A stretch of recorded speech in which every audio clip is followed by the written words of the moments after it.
Yeah, Frank here has got his own billiard room. Yes, it's what do you call it, Kramer? Billiard room. No, not billiard, not the billiards. It was billiards room. Come on already. Come on, we call it the place to be. The place to be. Yes, the place to be. Then I shall be there. Now, it's time. Live and in living color. The Grandy Man can. Time to play the game. Well, you always left me satisfied and smiling, so. That's what she said. Why do I want this? I want to make bank, bro. I want to get ass. I want to drive a Range Rover. Place to be Nation, Scott Criscola and Justin Rosero. This is the Place to Be podcast. Very nice, Mr. Criscola. Oh, I'm sorry, Dennis. And then they trash him and say he's a fucking pill-popping, pothead or whatever when he left. Fuck you, Daddy. I don't know the fuck the Department of Health is. To do worse than Josh Richard. That it won't play auto key.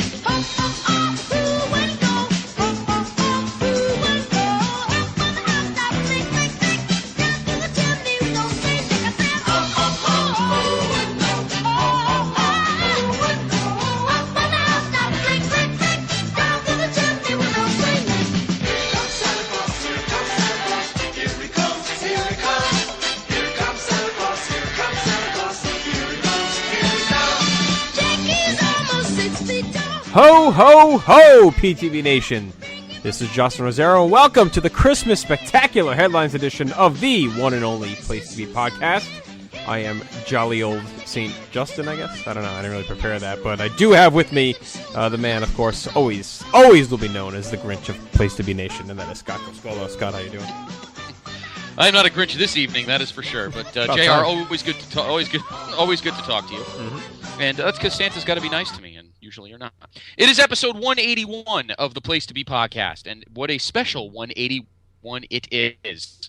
For it is the second annual super duper double live Gonzo cornucopia of Christmas fun and games. We're looking forward to this episode for a while, for many reasons. Yeah, and even though it's not the final episode before Christmas, we have some special things planned for next week, some concept shows going on, so we wanted to get in our Christmas Spectacular, so we're doing it a week early, but it's okay. It's the holiday season.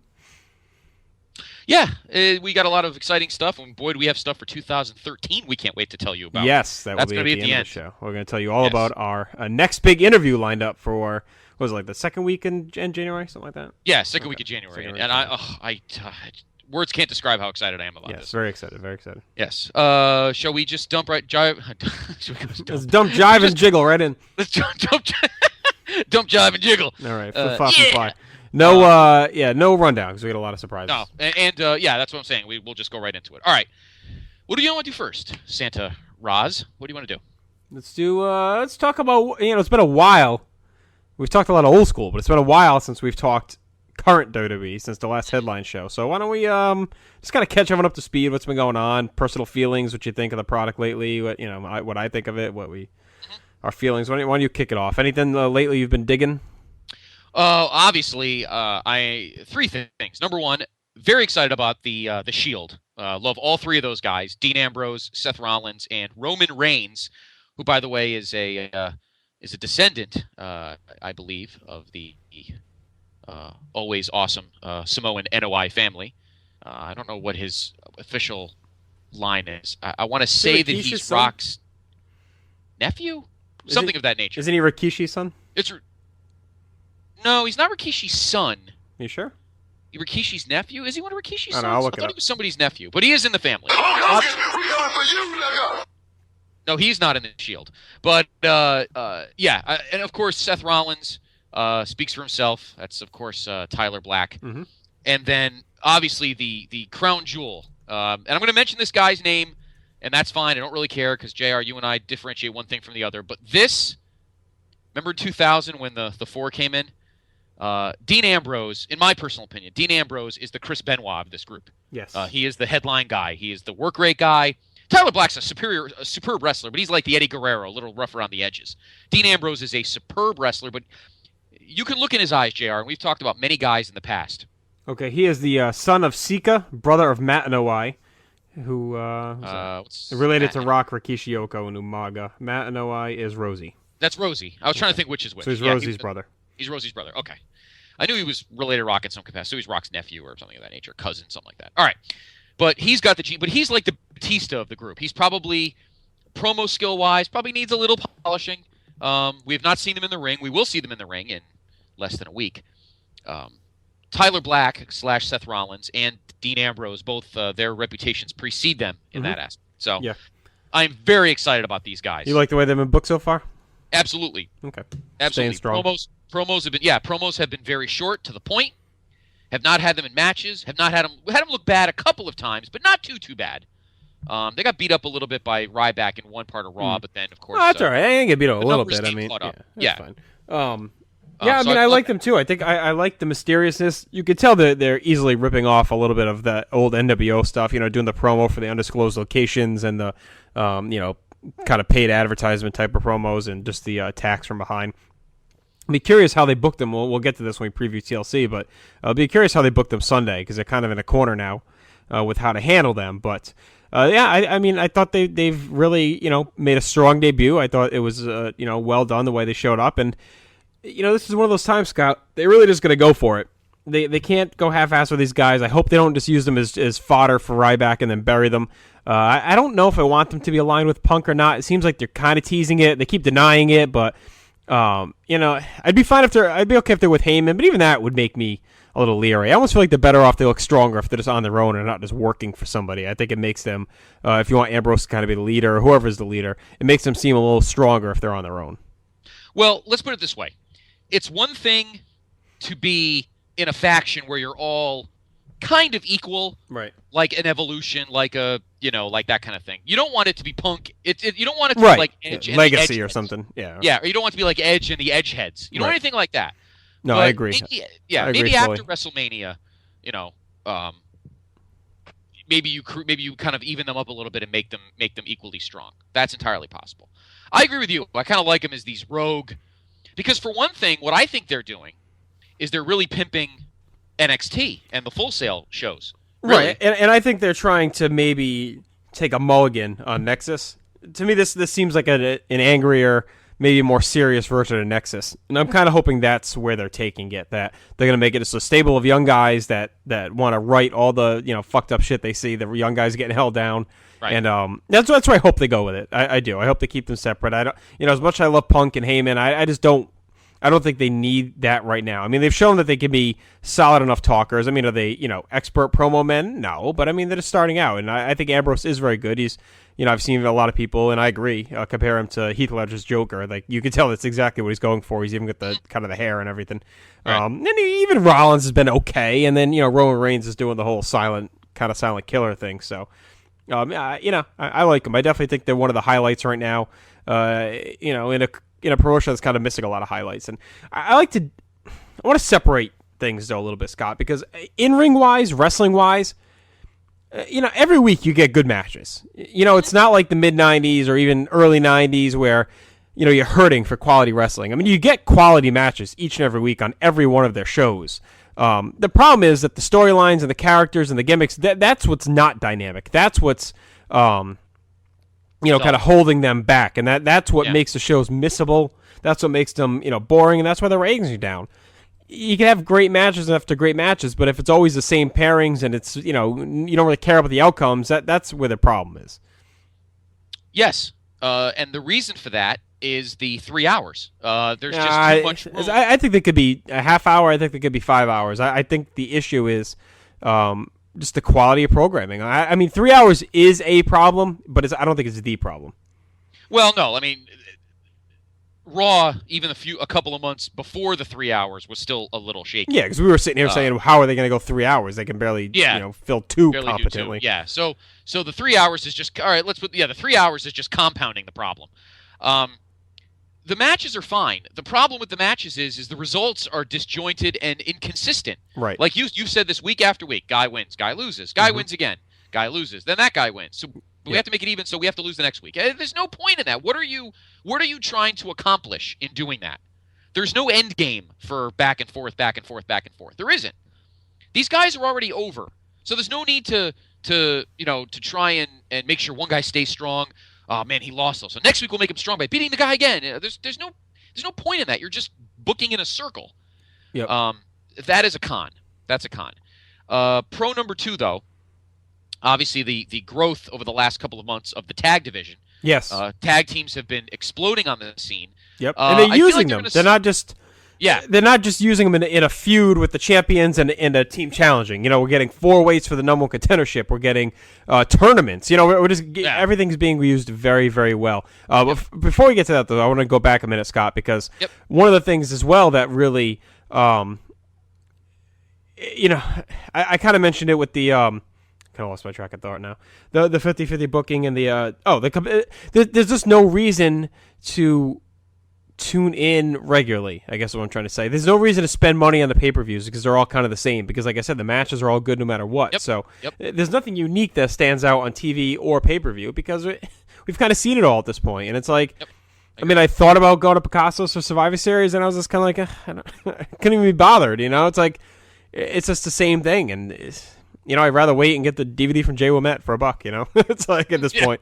And thank God we didn't throw money in to TLC, or if my friend got helped us out. But even still, we would have had to pay for something, dinners and things like that. I mean, Mania's Mania. We're gonna go to Mania. I mean that always is to me worth it just to go. So, but everything else at this point.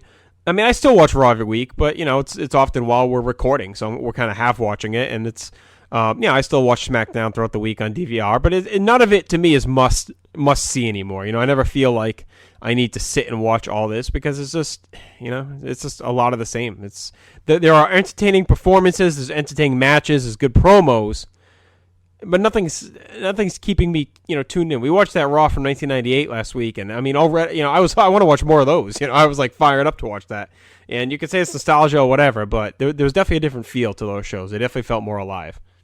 Yeah, because you can tell that there's an aura of unpredictability, and we said that when we were doing even the 97 pay-per-views. There was an aura of unpredictability, legitimate. You and I watch these Raws now, and we're like, nothing's gonna, the last couple weeks, I gotta be honest, I haven't watched all 3 hours. I'll watch a little bit, I'll nod off, I'll wake up the next morning and be like, whatever, and I delete it, and then I'll check the WWE.com the next day. Because I know they're not gonna shock us. There's nothing to shock us with. We know we kind of know what would be something that could blow us away, and they're not using it. They're not doing anything about it. And speaking of things that blow us away, my other con, besides the tag division, is, in my opinion, and this might be, I don't know if you'll disagree with this, but I know a few people might. I don't like, since he's turned heel, what they've done with CM Punk. I feel he's just become another WWE heel. Everything about him, even in 2011, before he turned face. Yeah, but you don't feel like he was just another face before the heel turn? I mean, he was over, but you don't think he acted like just another face? I mean, I don't think he did anything that's. He had great matches, and the crowds loved him, but I don't think he stood out in any way as like, the last time he was truly compelling was that run last year, and then that didn't last super long because they signed the deal and brought him back and kind of fucked it up a little bit. What they should have done what they really should have done was just kept him the way he was, and kind of like Steve Austin, 97, 98. How do you maintain that though? I mean, to me, once you let that genie out of the bottle and he runs through his material, I mean, how do you keep? You can't have him bashing the company for long. I mean, that never works. That's one storyline that's, there's two things that you should never do because they never work. The one is where they classify guys boring. You remember what that happened to Lance Storm when they did that. And two is when you shit on the show, when you have Vince coming out and these other guys saying the show sucks. I mean, why am I going to watch then? So, I mean, you can't have Punk do too much of that stuff. You can't have him go too inside. It was enough to really be compelling and hook everyone. But the problem is, I don't know where you always go from that. And that's kind of what they ran into here. The heel stuff to me has been okay. I mean, yeah, has he been just another guy? But I don't know how you make him not another guy. I mean, him and Heyman have been entertaining. I think week to week. I think the segments with them are fine. So I don't know what else. I don't know what else I could say that they could do really with him. Well, adding Heyman did kind of bring a little extra sizzle. If he was by himself, I think it really would have been bad. Because it's just the promos. I feel now the promos are not his anymore. You can tell by the way you and I have been watching wrestling long enough, as well as 90% of PTB Nation. You can tell when a promo is pre-written. I still think this. I think he has input though. He's not the kind of guy. He's not the kind of guy that's just going to roll over and start reading scripts. I mean, he may be playing ball a little bit more, but I still think a lot of the stuff he does is him. Honestly. Yeah, but I'd like to think that 2013 could be an interesting year for him. depending what happens at the Rumble through WrestleMania and the like. So I still love his matches, and he's put on a minimum 3.5 stars pretty much from when he won the belt. Yeah. From when he won the title at Survivor Series all the way to... I mean, we've compared him to Bret Hart on this show for a long time. And, even during the lean years, Bret was always putting on solid TV and great pay-per-view matches. And Punk has followed in that mold. Yeah, he has. So the in-ring is not the problem. Just some of the stuff has been... Some of the skits have been a little shaky. Not terrible, just a little shaky. But with Heyman, I think he has added a little extra that he didn't have when he was just a heel between like July and I guess when did he come in, like late September. I mean, a lot of it goes back to, the booking and handling of Brock Lesnar back in April. That was the last time there was a lot of true excitement coming off that Cena match. And right out of the gate, they kind of, F that up, and they didn't let him stay around, and they did the whole thing with, Heyman appearing and all the contract stuff, and then, the build to the Hunter match was fine, and that drew a great rating, and the match was good, but, then they kind of dropped the ball with him again, and to me, he is the one guy they could have really used this year to do something different with. They should have really had him. I know all the reasons why. They don't want to put him over guys that are staying, and he's leaving, and everything else. You know what, though? You need to grasp at some straws at this point. The best idea was really for him to just become, Clubber Lang, go through the whole, or Drago, however you want to say it, go through the whole year from Extreme Rules to WrestleMania, just killing guys, even if it's every 3 months, every 2 months, keep him on the radar, have him beat guys, and then you pick the guy you want to put over him at Mania, whether it's Cena, whether it's Punk, Taker, whoever you want it to be, and end his, reign of terror. So that to me, that is what this could have been the year of that, and I think that's where they really fucked everything up. Yeah. The whole thing that that they only have so many dates for him and all that kind of jazz. Pay him the friggin' money. Yeah, just pay the money and give him a full year. All right, enough's enough. For God's sakes, you're not broke. He doesn't have to be in every week, but more than he has been. I mean, he's wrestled 2 matches. Yeah, he doesn't have to be on every week, but make it so he can come out whenever you need him to, instead of, oh shit, we got 21 dates left. Fuck, we can't really use it. I mean, the problem is that's ludicrous. That's lunacy. And the problem is this. I mean, it's really clear. They nowadays really focus on Rumble to Mania is when they're going to pull out all the stops. Yep. Right after Mania, they're going to carry things as much as they can. And then around SummerSlam, they're going to start pulling out more stops again because they want SummerSlam to be a big deal in LA and all that stuff. And the rest of the year is a status quo. I mean, January is when everything ramps up. We get all excited again, and by April, it's all squashed. So yeah, pretty much. We'll see Brock back after the Rumble, and he'll be on every week, and The Rock will be on every week, and it'll be like a whole new promotion. I mean, I remember earlier this year what it was like. Yep. And but whatever, we're going this year, so at least it'll be exciting. Yeah, we're hoping that this is one time we're hoping they ramp it up and make it look sweet. Yeah. So. But that's the problem when you rely on nostalgia. That's the problem. Yep. Yeah, and the other problem is they've done this they even did this during the Attitude Era. They never take September to December seriously. Never. Yeah, but they put more effort in back then. I mean, things happened, Nowadays, right. I feel like things just go week to week, and it's a lot of the same. I mean, the best thing they did was cut out some of these friggin' pay-per-views in the fall. At least I don't know why they used to stack so many in the fall when it's the slowest time. Yeah, I agree. I agree with that too. Another point, the third point, is I'm a little skittish about what the future holds for Dolph Ziggler. He won the Money in the Bank. He's kept the Money in the Bank, which is nice. I have a bad feeling about Sunday. I have a bad.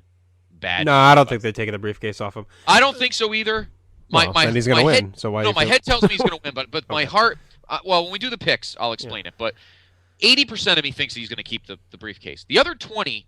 Oh no, there's a chance. I mean, because you can see where they're going with it. Where Cena would, the rumors I've seen is that. Maybe you put this belt on Rock and Rock wins the SmackDown title, and then Cena cashes in the Money in the Bank on him with that belt instead of taking this belt off Punk. I mean, that's kind of one of the stories that's been floating out there. But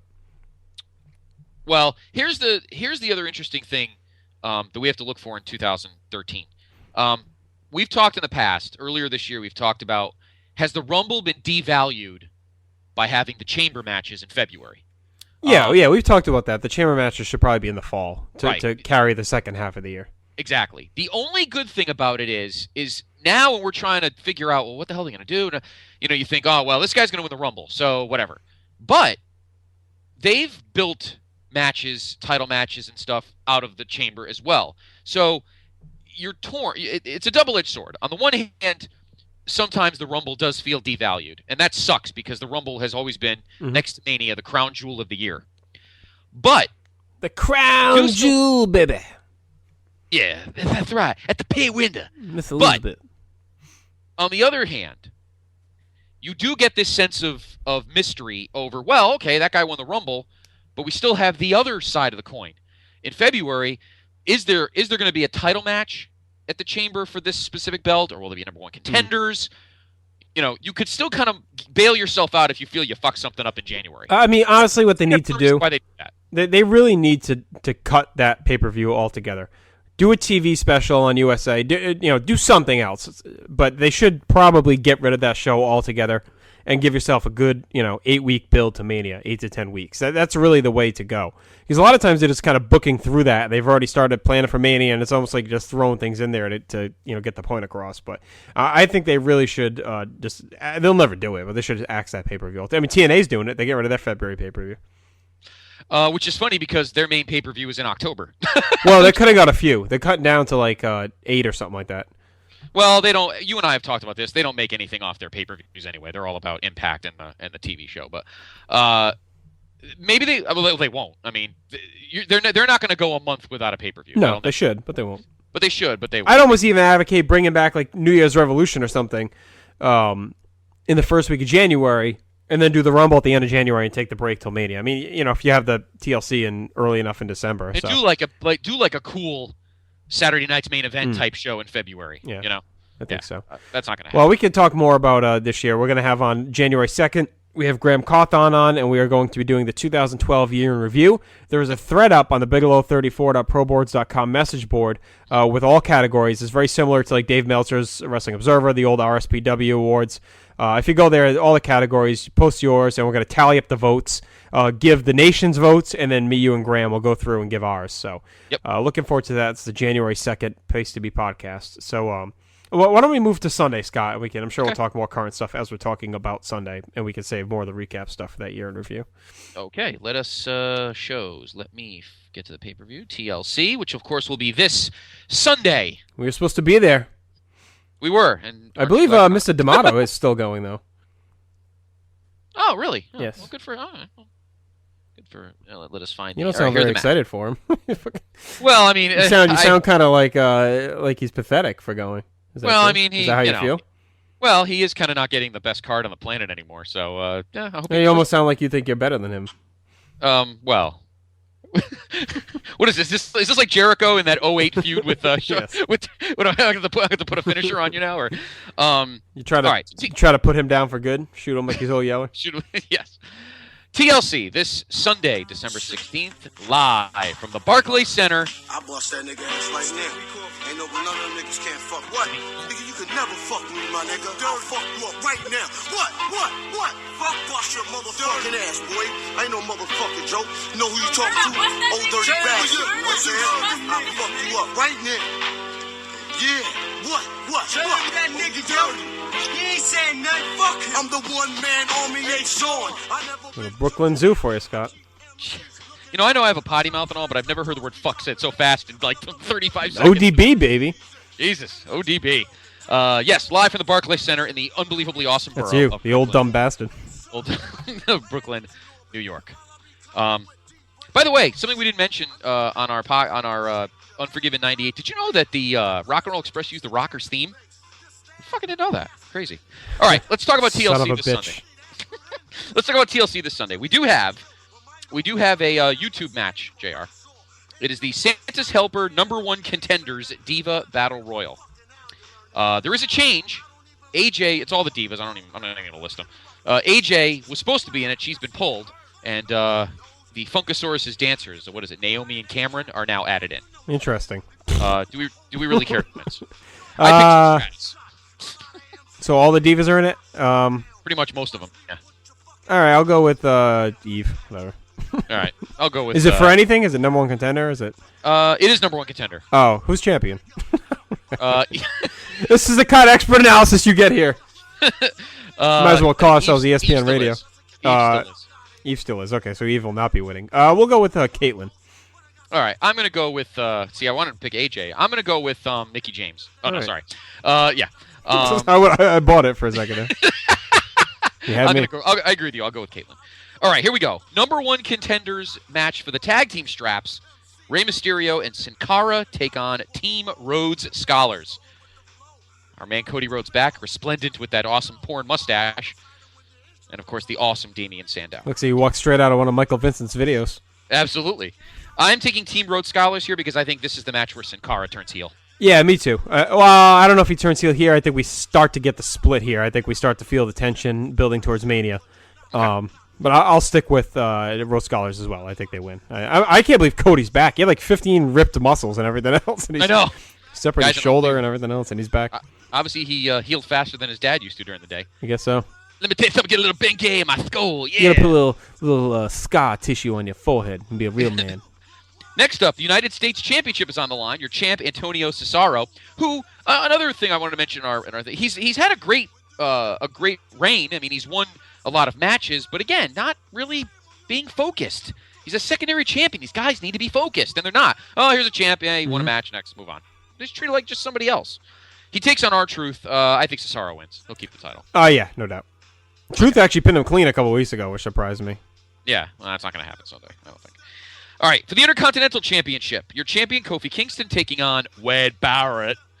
I like Barrett to win this match. I think he's going to win the title. Yeah, okay, I'll go Wade Barrett too. Well, I don't know if they want... No, I'm going to stick with Kofi. I feel like they don't want the titles on the mid-card titles on 2 heels at the same time. I'll stick with Kofi. Okay, I don't think it makes a difference, to be honest with you, but interesting theory. We'll see. Next, the World Heavyweight Championship in a chairs match. The World Heavyweight Champion, The Big Show, taking on Sheamus. This is their 3rd straight pay-per-view. Of course, The Big Show won at Hell in a Cell, and then that weird, fucked-up ending at Survivor Series. And now we have this. I'm going to take Sheamus, because I feel they're setting up Sheamus Orton for WrestleMania. I think Sheamus wins the title back here. All right, I see this going a few ways. I could see Sheamus winning and Dolph cashing in. A lot of people are thinking if it's after, I mean, it's going to be... Although, it'd be really shrewd and honestly would make Ziggler look awesome. If he cashes... If the Sheamus match is first and he cashes in the briefcase before Cena gets a shot at it. That would be hilarious. But then you would have... And then Ziggler-Cena would be for the title. Right, and then maybe you put it on Cena. I could see him definitely doing that. They serpentine their way and get the belt back to him somehow. So, see, I kind of want to pick that now, but to me, that's one of those things where we always think 15 steps out of the way that they'll never do. Yeah. I'm gonna go with Show to retain because I think they're building towards Show and Ryback at Mania, and I think they're gonna give Ryback the title. Okay. All right. But the Ziggler thing would not surprise me. I think that'd be really shrewd if they had him do that. Awesome. It would make him look so smart and so heady if he screws Cena out of the briefcase chance like that. Yes. Yep. Speaking of, that is our next match. Are you just mad because we're coming up with better things than you are? Next, ladder match for the World Heavyweight Championship Money in the Bank briefcase, Dolph Ziggler and John Cena. Let's assume that everything's normal because they're not that bright right now.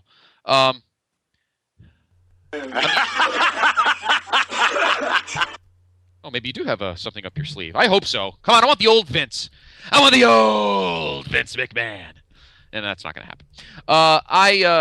I'm 80-20 on Ziggler because I have a bad feeling that Cena will do something, use the briefcase after Rock wins at the something convoluted and bad. We're kind of doing the same thing we did with Ziggler, but I'm going to pick Dolph to keep it because I have a feeling Rock's going to run out and cost Cena the match. No way. I don't think that happens. But I do think Dolph wins. Someone will be involved. I don't think it'll be Rock at this point. To me, I know it's a great idea, but anytime you don't advertise Rock, I think it's stupid. So I can't see him just interfering in the show. Buy rates are not at the point right now like the Attitude Era where they could do surprises and stuff like that because you knew you were going to have a number anyway. If you're going to have Rock on, you damn sure better. Okay, how about this? It.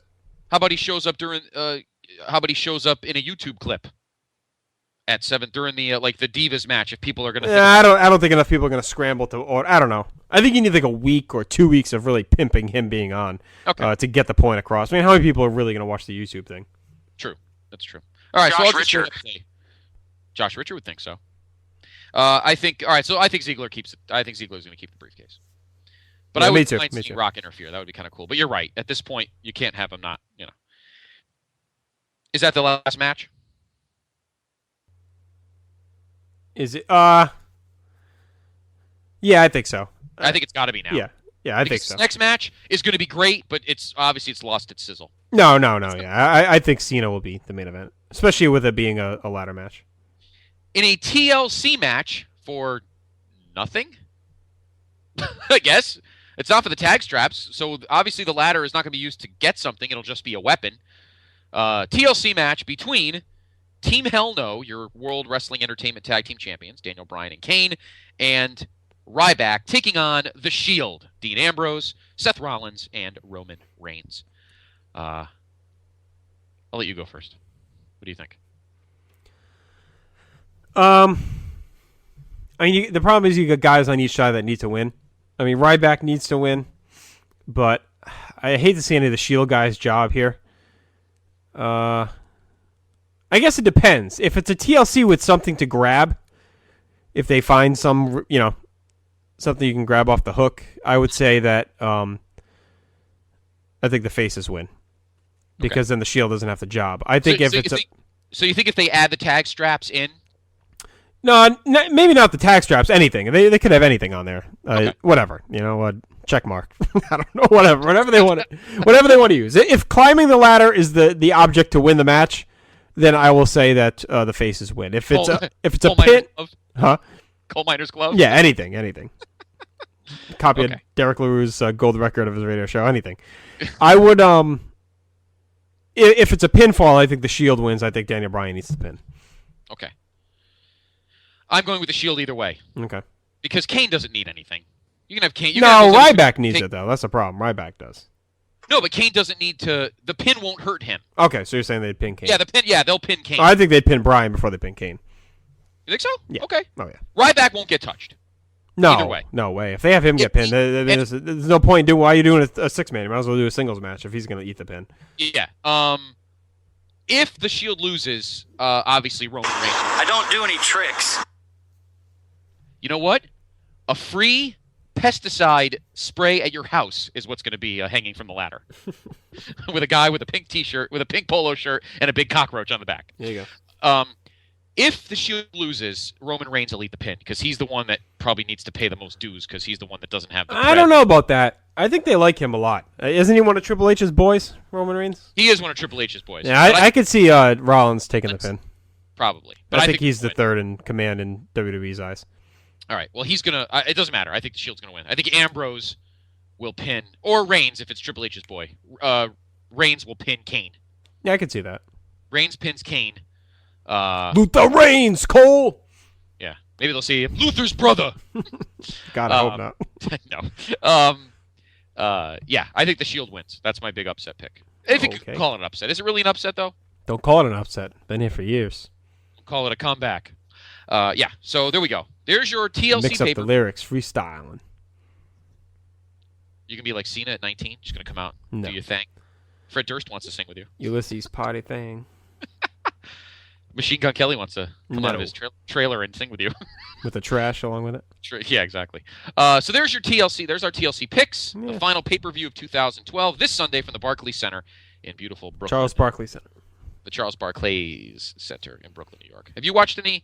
The Nets blacked out for you on Yes? I don't see them on Yes, but I'll see them when they're on ESPN or NBA TV. Court's nice. It's a beautiful place. Yeah, I like it. I've enjoyed watching them as a team. Yep. Oh, we're going to definitely try and get... Our boy Marshawn finally getting a little more PT lately. He has been. I've noticed that. Yeah, he has been getting some more. And he's made some nice... He made a couple nice shots the other night against the Knicks. They're slumping, though. Without Lopez, they don't really have much of an interior presence. Yeah, that was a tough loss. They should have won that game. Knicks are smacking your Lakers around tonight. I knew it. Knick fans coming up to me saying, "Oh, you know you're going to win in overtime tonight." I'm like, you're out of your goddamn mind. You're gonna kick the crap out of us. They are down right now. 6 minutes in the third. They are down 16 points. Nah, they're done. The roster's terrible. The coaching's terrible. Everything's terrible. Steve Nash's injury means nothing. He'll just be the point guard on a terrible team. It's just when we get to the grievances, I'll expound on that. All right, so there's your TLC picks. Hope you enjoy them. And, of course, the final pay-per-view of 2012. We have a little pay-per-view news, JR, in our headlines. Okay, let's do the headlines now, and then we get some treats coming. Yes, we do. All right, let me just open up let's get to the messages here. I got to tell you, though, I'm so excited for what we're going to announce at the end of the show. Oh, Mm-hmm. I just can't wait. Don't skip anything, PTB Nation. Just listen to everything and because it's going to be so excited for this. All right. Number 1. Thanks to our good friends, of course, at WrestleChat.net, who, by the way, must have really been affected by Sandy. Yeah, they were out for a while. Because they were out for a while. Speaking of, quick note before my page is loading, did you catch any of the concert last night, JR?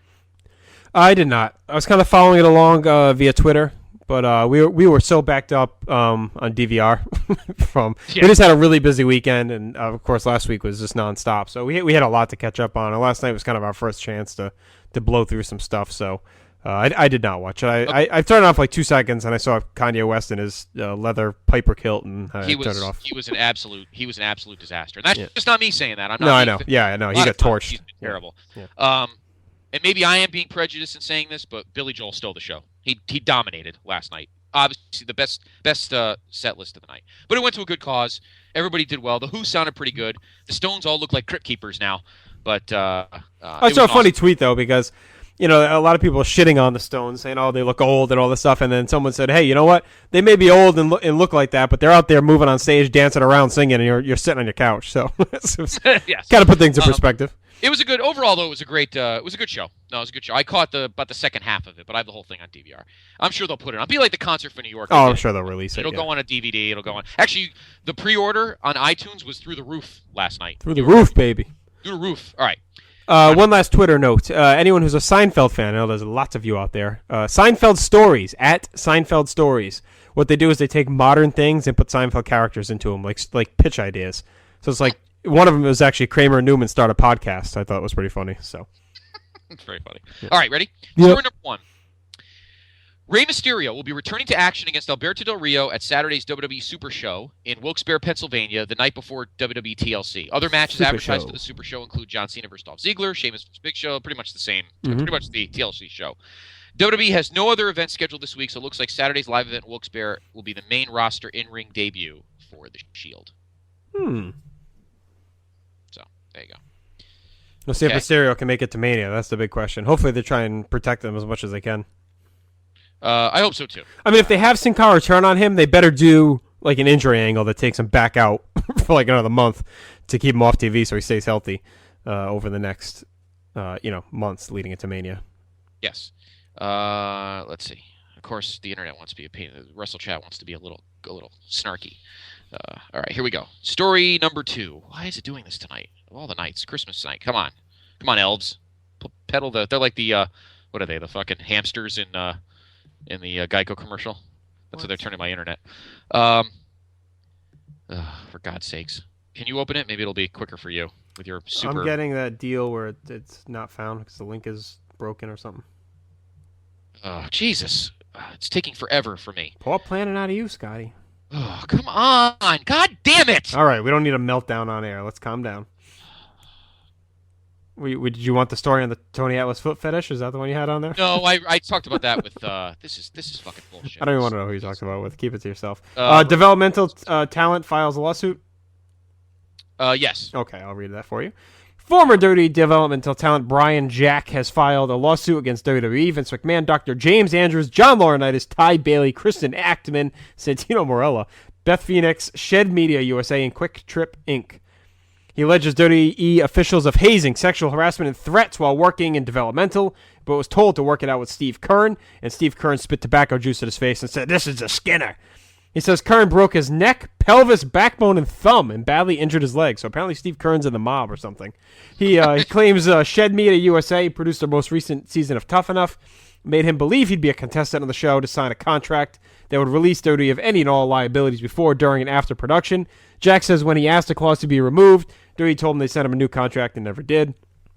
He claims Santino Marella tried to get him to commit insurance fraud on his homeowner's policy, and that WWE wanted him to get into a staged car wreck so developmental insurance wouldn't take a hit. And he says WWE sent him to Dr. James Andrews to get his legs fixed, and Andrews asked him bizarre questions and checked them for a wire. He said he's still receiving bills from Andrews, even though WWE told them to forward the bills to them instead. This all sounds like bullshit. I mean, it sounds like so crazy that I guess maybe it has to be real, like the Santino stuff. But usually time Dr. James Andrews is in on these shenanigans with Duty. He's like a world-renowned physicist that works with NFL and all other athletes, and all of a sudden now he's on Vince McMahon's secret take. This isn't the Montreal Screwjob. You called him a physicist. Is that what I said? Physician. He's a physician, yes. He's an orthopedist is actually what he is. Okay, I finally got the next one. An orthopedist, right. you. Tuesday, it's your osteoporosis, you old prick. Plenty of milk in my diet, damn it. At Tuesday SmackDown tapings. I'll leave that one alone. There's no milk in my Merce. At Tuesday SmackDown tapings. The condensed, what's the one, the astronaut milk? It's like yes. Evaporated milk. Yes. In the little satchel. Yes. At Tuesday SmackDown tapings, WWE did an injury angle with Randy Orton. The company had the Randy Shield Orton. put Orton through. What? Randy Orton. Randy Orton put Orton through a table in a backstage segment, and later had Matt Stryker update that he had a separated shoulder or possible concussion. It would appear this is WWE's way of writing Orton off television as he suffered an apparent wrist injury at Sunday's Tribute to the Troops taping. What is with him? What a mess. So unfortunate. But is he still slated? I mean, apparently he's still slated to win the title at WrestleMania, so who knows? Have to wait and see. Next. Commercials aired during Tuesday night's New Orleans Hornets versus Washington Wizards game for Elimination Chamber, and it said The Rock would be there. The Elimination Chamber pay-per-view takes place on February 17th from the New Orleans Arena. Makes sense that he would be there. Yeah. The arena went ahead with advertising The Rock in hopes of boosting ticket sales when they go on sale this weekend. WWE is still not advertising The Rock for the pay-per-view on their own website. Hey, listen, motherfucker, we only sing 80s songs! So take your snake hooker wife and get the fuck out of here! By the way, speaking of New Orleans, did you hear what do you think of the story about the Pelicans? No, not the Pelicans. Oh. The story about that the New Orleans Hornets may change their nickname to the Pelicans. To the Pelicans. Isn't that what I just said? What is wrong with you? Is it the Pelicans? I didn't know it was the Pelicans. Oh, I know nothing about the word Pelicans. Yes, I worked during the fucking day. Okay. It's been out for like 3 weeks. You are literally like the slowest, oldest newspaper writer breaking stories. I'm gonna start calling you Bill Madden or. You know what? I'm from now on just going to read. And if you want to comment, be my guest. Just read things that are up to date. How about that? Just shut up. I'm done. I'm not talking about it anymore. Never mind. Next, PWInsider.com is reporting there is a big push internally in WWE to make the product edgier.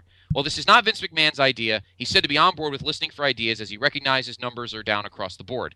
The hope is in light of the low ratings to give the audience something different compared to what they've been seeing over the past couple of years. According to the report, we will also expect to see more wrestling-heavy programming. You know, my favorite part of the whole thing was how you laughed me off when I said Pelicans, like I was just making some stupid joke. I don't care about the fucking Pelicans anymore. Well, you should. It's a crazy name. I don't care. It's a stupid name, and you're going to get your Charlotte Hornets back. So yes, that is the best part. You can bring out your fucking double youth medium fucking Larry Johnson jersey out of the friggin'. Me and Josh Richard are going to load up on the Charlotte Hornets jerseys. Trust me. Former WWE star and DX member. Wait, hang on. So the Vince thing is very interesting. I thought. Is he going to stick with it, or is it one of those things where he's going to say it and it never comes to fruition? I mean, I don't think they'll go full attitude, and I don't think they need to, but loosen the restrictions a little bit. Like we've been watching 2008. To me, that was a good mix. They had a hybrid. It wasn't out of control, but there was still a little bit of blood. There was still anger. There was still some edge to the product. We don't need full on gratuitous swearing and nudity or any of that stuff. Just a little edginess. Not as I don't know, milk toast. Well, I mean, the money he's making is off the kids. So whatever wants to do to the TV product to gain us, good luck with it. I don't think it's going to work. I think he's going to do it wrong. He's going to be way too pushy about it, and it's going to make the show even worse. So to do worse than Josh Richard. I wonder if he knows about the Pelicans. He does. We talked about it like 3 weeks ago when the news broke. And the rocker theme and whatever. I don't really care. I don't care. I don't read stuff I don't care about. Former WWE star and DX member Billy Gunn. Care enough to bring it up. No, I don't want to. Signed with WWE you did already. As a full-time trainer for their NXT developmental territory. Did you know Billy Gunn and Road Dogg were a tag team together? I didn't really know that. You didn't want them to be champions. No, I didn't. The two sides began talking at WrestleMania 28, and he was signed on part-time with NXT in July. His real-life best friend, Brian Road Dogg James, is currently an agent with WWE. So that's nice. They ripped the fucking guys when they were in TNA, and anybody who wants to say Vince is a dick can fuck off. Because obviously he forgives everybody. All right. As noted, WWE officials are still... Oh, I'm sorry, Dennis. As noted, WWE officials are still planning on doing Ryback versus CM Punk for the WWE title. In an update, the match is currently scheduled for the January 14th Raw from the Toyota Center in Houston, Texas. WWE will be celebrating Raw's 20th anniversary that night, so they're giving Ryback versus Punk a big stage. Interesting. I got news for you. Andy Dalton's fucking awful. Sophomore slump. What's the score? It is now 10-10. Philly was down 10-0. They looked terrible the first two drives. Jerry Maclin got stripped, and the Bengals scored a touchdown. And then they had a punt blocked, and since he kicked the field goal, they were in full control. And now they've already strip-sacked Dalton twice. They almost had another pick, and he seems to have not much of an internal clock, Mr. D. Very weird. Very weird. Finally, according to this is one of my great... according to a high-level source in WWE, Randy Savage is off the list for this coming year. Nay. Since his brother Lanny Poffo told WWE that one of Randy's last wishes was that the Poffo family would have to be inducted altogether. Oh, give it up, Poffo. You know he belongs there. I got a point about this in a minute. Lanny reasserted this claim during a recent shoe interview, which made WWE Chairman Vince McMahon tell the writing staff, "We don't negotiate things like that." WWE feels its audience wants the Macho Man Randy Savage inducted into the Hall of Fame, not Randy, Lanny, and Angelo as a family unit. I don't want that old prick and that stupid jackass that skips around the ring and throws frisbees. I want the Macho Man. According to a key insider in WWE, a recent discussion with the writer led. nice typo by Mr. Clen Daniel of. I thought maybe they had like a sled they rode around Titan Tower. Led to the writers being told we're passing on Lanny's claim, and so Randy will have to remain out for now. As we're told, as far as WWE is concerned, while they want Randy in the Hall of Fame, they will not induct Savage the way Lanny Poffo is demanding. You want my honest opinion on this? I think body slammers around the world won everybody's vote. It almost knocked the hole right through the bottom of the boat. My opinion is, now Angelo's dead, and Savage is dead. So the only one is Lanny. I think he's making it up. Nah, I don't think he's making it up. No, I wouldn't be surprised if it was a deal where like they were hammered one night and Savage was like, let me tell you, Lanny, if they ever want to induct me in the Hall of Fame, don't let them go without you and Dad. Like, it wouldn't surprise me if they did something like that. And, like, It was kind of like a throwaway thing that Randy said. You know what I mean? Like, I doubt it was, like, in Savage's will or anything. So, I mean, maybe Landy's playing it up a little bit, trying to get the payday. I don't think he's straight. I think there's probably some layer of truth to it. But I think if he really wanted to honor his brother's legacy, he would say, yeah, you know what, Vince, I get it. I get you want Randy in and not us. All right, go ahead, put him in. He deserves to be in for his fans. I have no problem putting either of them in too, just not at the same time. Yeah, you can put Lanny in. Put Lanny in like 3 years when you need a. You can put them in together, but not as a group like they've done the Funks and the Von Erichs. Like do them separate in the same year, Right. Well, so do Lanny and Angelo on the other card and make Savage the main guy. No problem with that. Okay.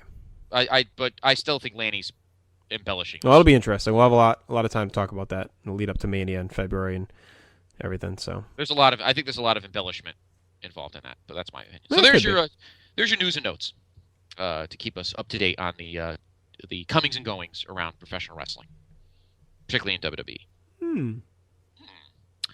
All right, what do we have next on the cornucopia? We got a little holiday joy, a little joviality, Scotty C. All right. We are going to dole out some Christmas gifts. We're going to do that for really? We're going to do that for various people. Over here. Yeah, see, they're under the tree. There we go. And I am playing the role of Santa Claus. You are playing the role of Krampus, the evil German version of Santa Claus. No, I want to be Fred. I want to be what's his name? Xanta? I can't think of his first name. Not Xanta. The Fred Claus. What was his name? Vaughn. What's his name there? Vince Vaughn. Vince Vaughn. I'm going to be Vince Vaughn. Veronica Vaughn. And you could be you could be Paul Giamatti or whatever. Bart Giamatti. Whatever. I prefer Santa and Krampus. So anyway, okay. Yes, we have a whole bunch of gifts. We're going to dole them out to various people in sports and entertainment, and to you, the PTB Nation. Yes.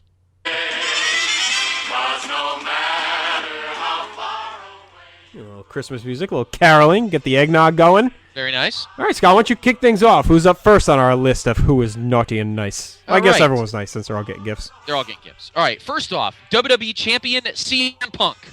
To you, we give a fitting end to an epic title reign. To the WWE, we wish you better ratings and a more compelling product. Would it kill you? To TNA, to become a legit alternative to WWE. I think we can throw Ring of Honor in there, too. And Ring of Honor, yes. Ring of Honor, I think, is a little ahead, in my opinion. But yes. To my beloved Gangrene, the New York Jets, we wish a new quarterback and more than anything, a new general manager. And I hope they do not fire Rex Ryan, because I do not believe any of this is his fault. Okay. To my beloved Dallas Cowboys, if they don't win these last 3 games, I want Sean Payton or someone close to that ilk. In other words, no more Jason Garrett and his used-to-be 50-page playbook, now 1-page playbook, Yes. and lack of any other kind of time management or any other semblance of being a head coach. To Parks and Recreation, one of the best sitcoms on TV, regardless of what Jeremy Nichols will have you think. We wish another season. One of the best ensemble casts, the great writing, and really just a legit good sitcom. It has a good heart and a lot of funny stuff involved. And I'd hate to see NBC cut it off. They're already losing 30 Rock in The Office this year. Let's not lose Parks and Rec too. Okay. Let's now pass out some gifts to PTB Nation. Ooh, what do you think, JR? I like it. Santa Roz. To Jay Wimet, a 100% perfect health recovery. Yes.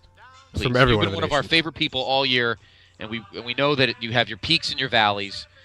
We want everything to be a nice, tall peak. So good luck to you, sir. To Josh Richer, we wish that you do better than Josh Richer. I don't know how that will take. To apparently one of our best guests, now soon to be probably regular correspondents, Yes. the great Kevin Kelly. You know what Yes. you get?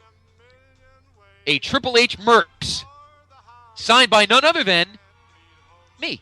Me. I think it's a great gift. And speaking of Kevin, he'll be back with us Monday night. We'll talk some college football and talk some old school wrestling with Kevin. Yes. Looking forward to that. Absolutely. To Mr. Austin Fiff, we wish that you get a day shift every now and then. Yeah, please. To our good friend, good old ST himself, Derek LaRue, a dungeon comeback. Maybe. To Andrew Flanagan. Hey! We hope the Giants miss the playoffs. No, I can't take another Giants Patriots Super Bowl. Sorry. All right, how about we wish that Brandon Jacobs comes back to the Giants and still sucks. It still sucks. To our good friend from the left coast, Grant Owens, continued success on his new radio show endeavor. To Jeremy Nichols, continued success with writing online. And now, a pair of gifts to the Power Trip from Down Under. Ooh. First, Dave Hall. Another crack in 2013 at winning the PTB Trivia Championship. Oh, so close in 2012. We'll see if he can win it in 2013. To Michael McDonald, we hope the record company gives the Doobie Brothers a new album. Get you some work. I'm going to add one here, JR, that you know. To King James Mander. A new crown and a shiny throne They took a shit on. in 2013.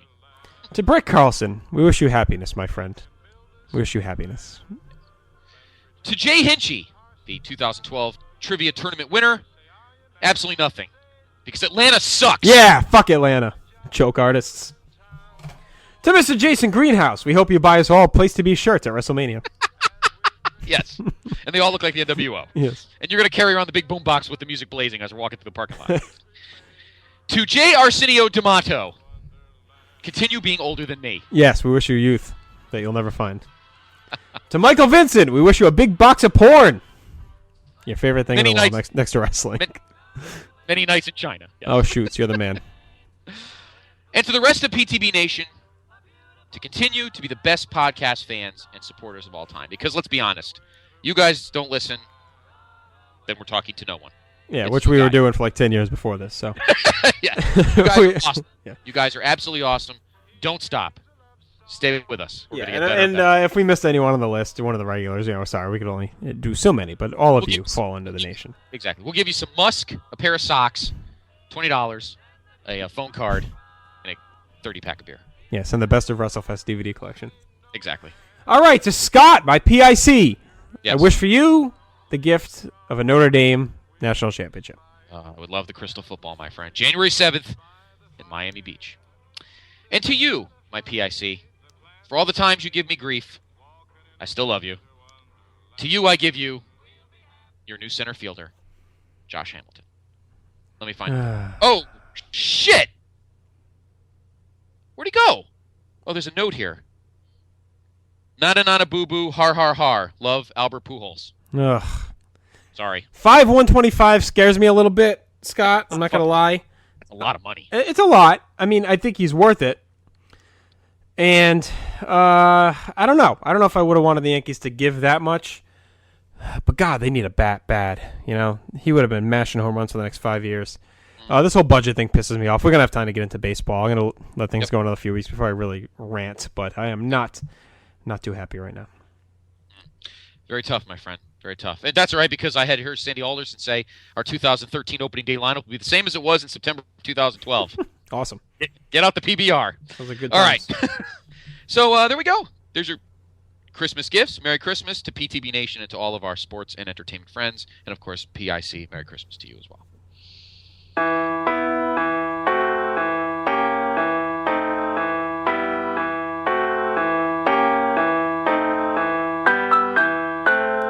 Rodella, stop playing that keyboard. You suck at that. Hi, Mr. Crispolo. Merry Christmas, a happy holidays, a Merry Kwanzas, and a happy Hanukkahs to you, my friend. How are you? El Giante, it is more than happy for you to be here. Oh, as you know, you locked me into a contract that I must appear on every holiday special that you guys do. So, it's not my choice. Mr. Rotella's playing the Nutcracker Suite for me, playing me in. Yes, because he has no nuts to crack. So he does no crack yours. You made it funny, Mr. Crispolo. Thank you. El Giante, how has your 2012 been? It's been okay, CD sales up and down, but now the Christmas season is here. I hope that my CDs pick up speed. We, of course, have the best Christmas CD compilation of all time from last year. Still available on the elgiante.com/Argentinian Man Beast. If you visit that website now, you can pick up the CD with my autograph and a picture of me wearing nothing but my hairy man suits. That is outstanding, and that'll be, we'll have to put that on the PTB Facebook page. Awesome, El Giante. Mr. Crispolo, I was doing some shopping this weekend. I went to the Jick Penny, and I picked up a special gift for you. Oh, you did? Oh, very nice of you, El Giante. Very nice of you. What is it? I got you a special thong to cover your hairy pussy, and I got you a key for your chastity belt. I hope that someday you find someone special to take that off of you. Thank you very much. Much appreciated. What else? You know what, El Giante? I feel... because you're here, yes. Other than your unbelievable wrestling ability, is your ability to join us in song. Well, that's very nice of you, Mr. Crispolo. What do you think? What do you got? I don't know. I'm a little shy. All right. We'll sing a song. I already happen to have one queued up. I've sent you ahead of time, so this was all pretty rigged. You can pretend that you just came up with it on the spot, but I know you're not ingenious enough to do things like that. So, thank you. Okay. Okay, we're ready. This is a song that I wrote last weekend while shopping at the mall. I went to the Macy's and the Jick Pennies, and I wrote this song while observing the children's visiting with the Santa Claus. And this song is for his wife, because to me, the wife behind the Santa Claus is the whole reason that Santa Claus has become Santa. What I'm trying to say, Mr. Crispolo, is that she's fucking hot. Do you follow what I'm saying? You jackass. I do follow. I apologize, El Giante. I did not want to cut you off. You're ready to her pussy's tighter than yours. Oh, well, there we go. Yours hangs. Very loose. All right, you ready? I'm ready. You gonna do backup for me? I'm ready. All right, here we go.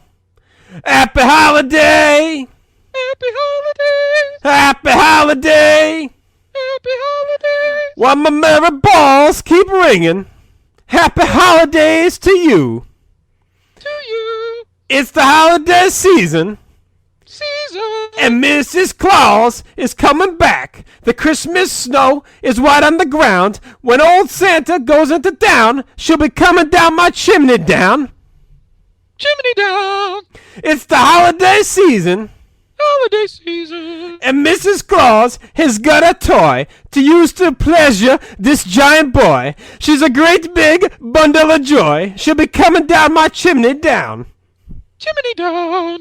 She'll have a big fat sack slapping on her back. A lot of goodies for you and for me. So I'll pull out my peppermint stick for Mrs. St. Nick. We'll be banging on the Christmas tree. Christmas tree. It's the holiday season. Holiday season. Doing the whoop-de-doo and the hickory-dock. She won't forget to tug at my cock, 'cause just exactly at 12 o'clock, she'll be coming in my chimney, coming in my chimney, coming in my chimney. We're going down, Mr. Crispolo. Down. Happy holiday. At the holiday. Happy holiday. Happy holiday. Happy holidays to you. Fuck you, Jason El Tomato. Happy holidays. Goodbye, Mr. Corspolo. I wish you much cheer, because like Frosty the Snowman, don't you cry, because I'll be back again someday. Bye-bye. Bye-bye. Hit the music, Griffithella. Back in the sleigh, you bitch.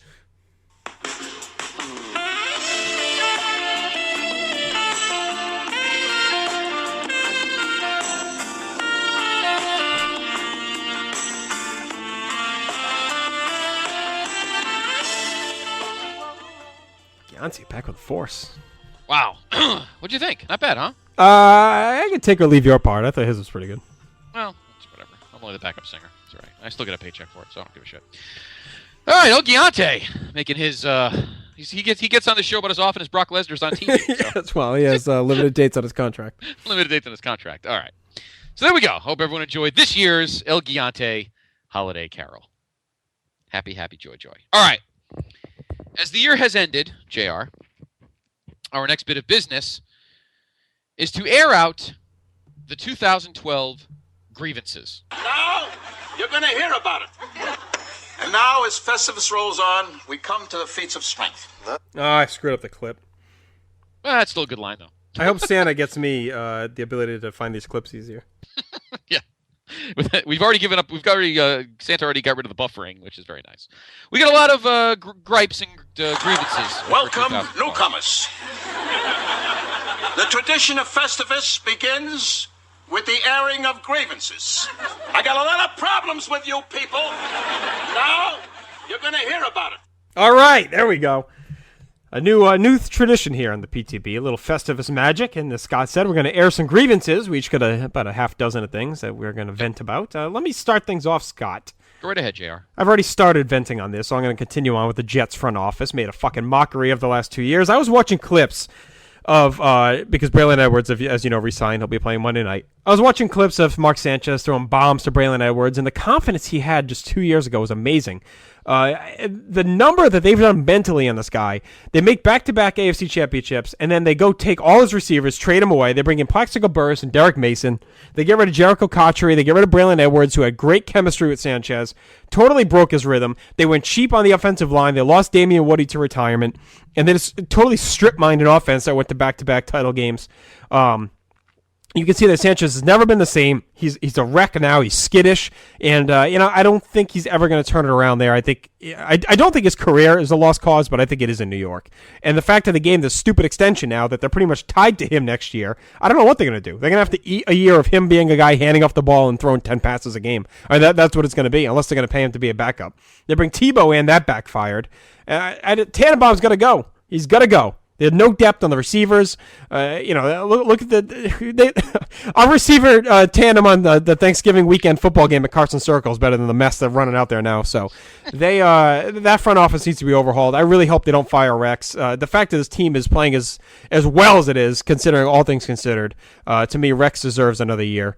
And that's it. Fuck you, Jets front office. Okay. Fuck you, Daddy. You Daddy. My grievance number one is easily the NHL brain trust, both the owners and the commissioner and the union. I have never seen two lazier bunch of groups of people than I've ever seen in my life. Never in the previous 100 years of the four organized North American sports do we have this much labor strife where nobody even wants to talk to each other. Gary Bettman goes on TV and says, we'll meet in a couple months. You've already lost like 90 games or 300 games, whatever the hell it is. You're done through the end of the year. There's no Winter Classic. There's no All-Star Weekend. Now, I'm sure some fans who have lousy teams could care less. But, the Bruins were going to be one of the top teams in the league this year. My brother, who's a diehard Ranger fan, him and my brother were going on a bus trip to see the Devils down at the Rock. There was some exciting action here in the Northeast. All the Northeast teams, Bruins, Rangers, Devils, the Islanders are moving to Brooklyn. So much excitement. And these ass clowns, whether it's Bettman, who I don't know where on the list of shitbag commissioners he fits, probably last, because at least the other three leagues I think it's a tie for last with all four. Well, at least the other three are running. They have other issues, which we'll get to later.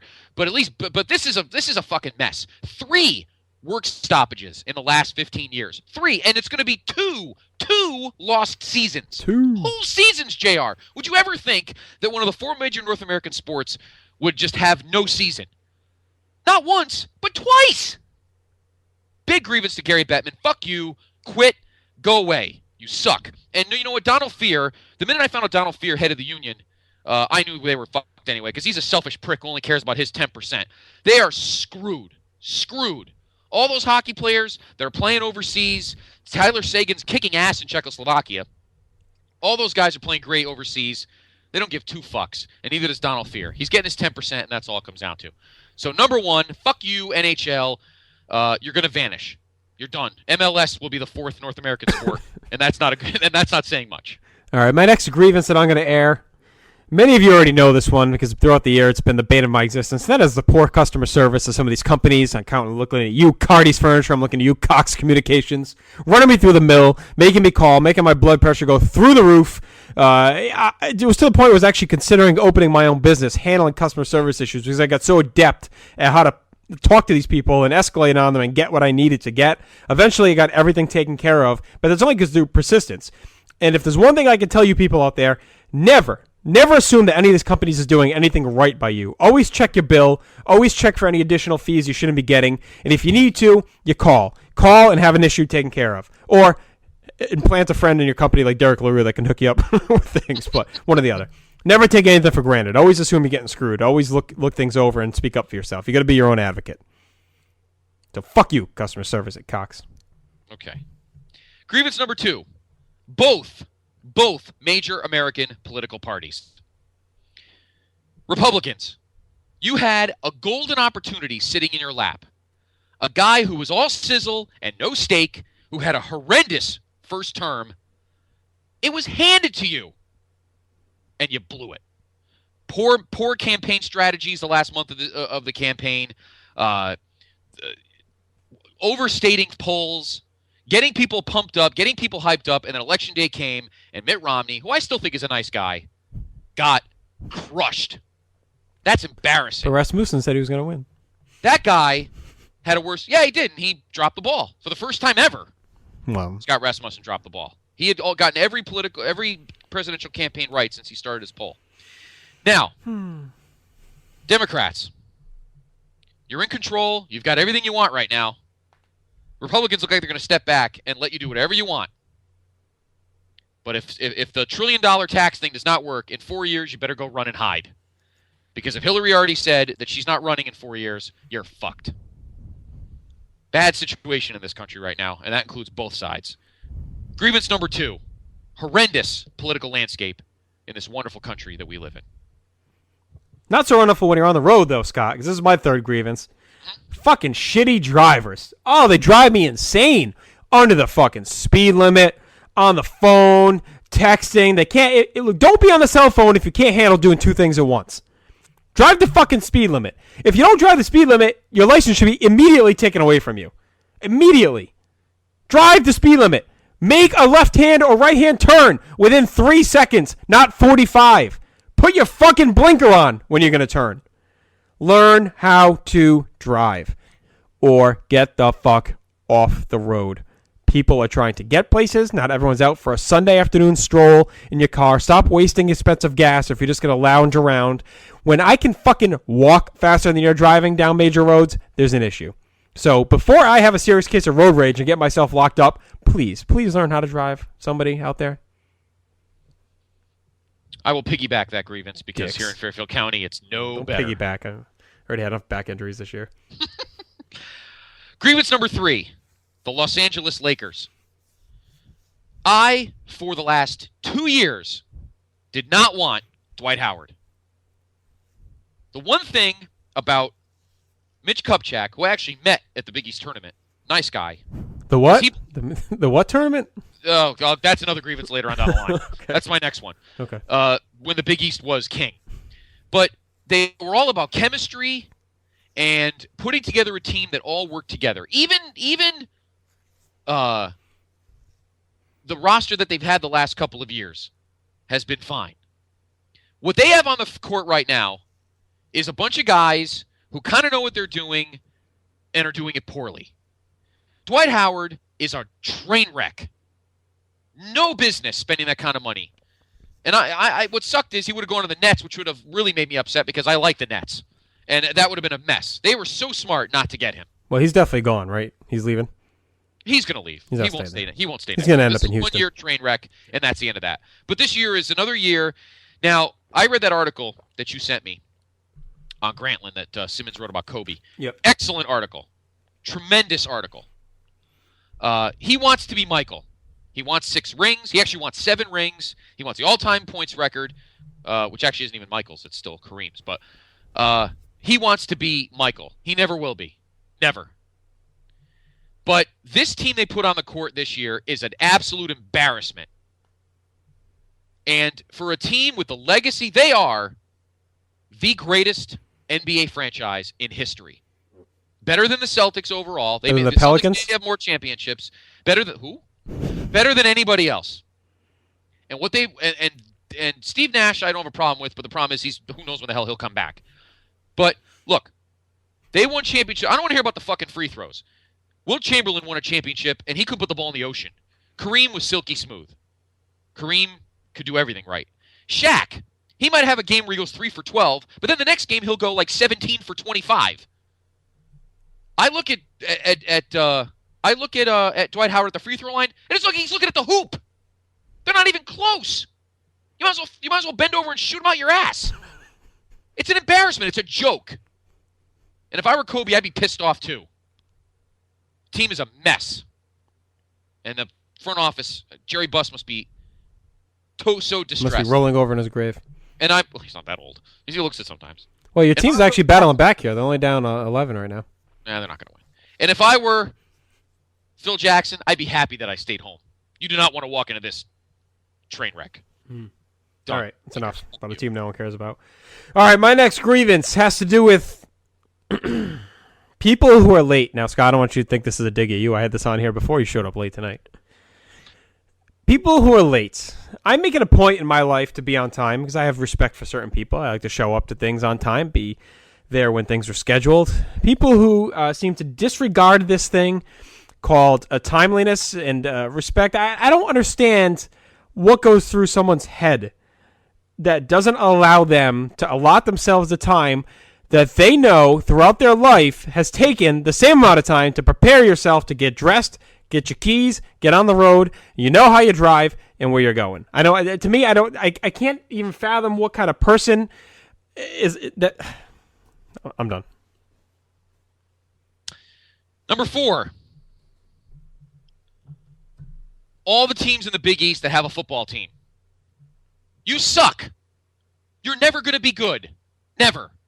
I don't care if you're Louisville. I don't care if you're UConn. I don't care if you're South Florida. You all suck. You are never going to go to a BCS national championship. You're never going to beat anybody in the SEC, the Big 10, the Big 12, Notre Dame, Bishop Hendricken. It doesn't matter. You suck. You should have just stayed with basketball and been the best conference in the country. Now, the 7 other teams, and my 5th grievance has something to do with the media involved in this. The 7 teams in the Big East that don't have football teams have every right to say, you know what, fuck you. You've been dicking us around for the last couple of years. We're gone. See ya. Bye. Good luck, Mike Oresco, trying to find a TV contract to keep us in. You blew this. Not us. We're gone. I'm sure UConn will have a good time playing Tulane in East Carolina for the next 5 years. Yeah. I'm down with this. I think it's a great move. It's a limited time here that these 7 teams have the right to dissolve the conference before Temple gets the full voting rights. So they have to strike now, and they may as well do it because it's going to happen anyway, and they're going to be left out to dry. So They're better off going. The rumor now is that the 7 Big East teams that are leaving are going to try and grab Butler, Xavier, and Dayton from the A10 and make a 10-team league, basketball only. I think it's a great idea. There's word on the street they're going to get Mike Tranghese to be the commissioner, the old Big East commissioner. So that'd be a great hire. So that's the word out there. I'm glad they did it. To me, the ultimate irony of all this is the UConn president calling all these schools and begging and crying for them not to do this, to stay. Yeah. Okay, for the last 5 years, this team's been trying to do anything to get out of this fucking conference. Why should these teams show any loyalty to them? Exactly. I concur. Fucking, whatever. Like I said, have fun playing Tulane for the next 5 years. Yep, I agree. All right, my next to last one here. Slow walkers.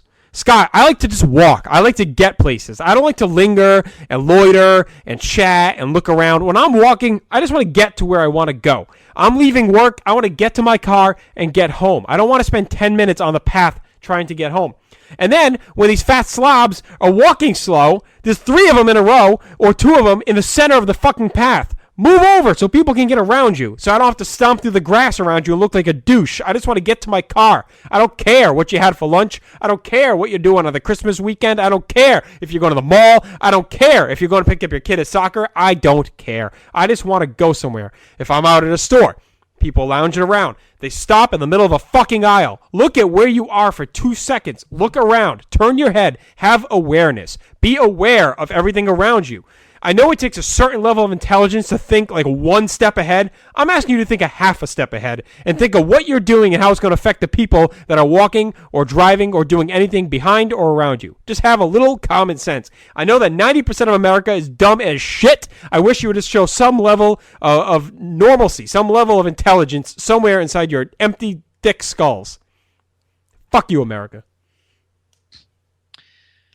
Number 5. The national media. Now, newspapers are in the toilet anyway.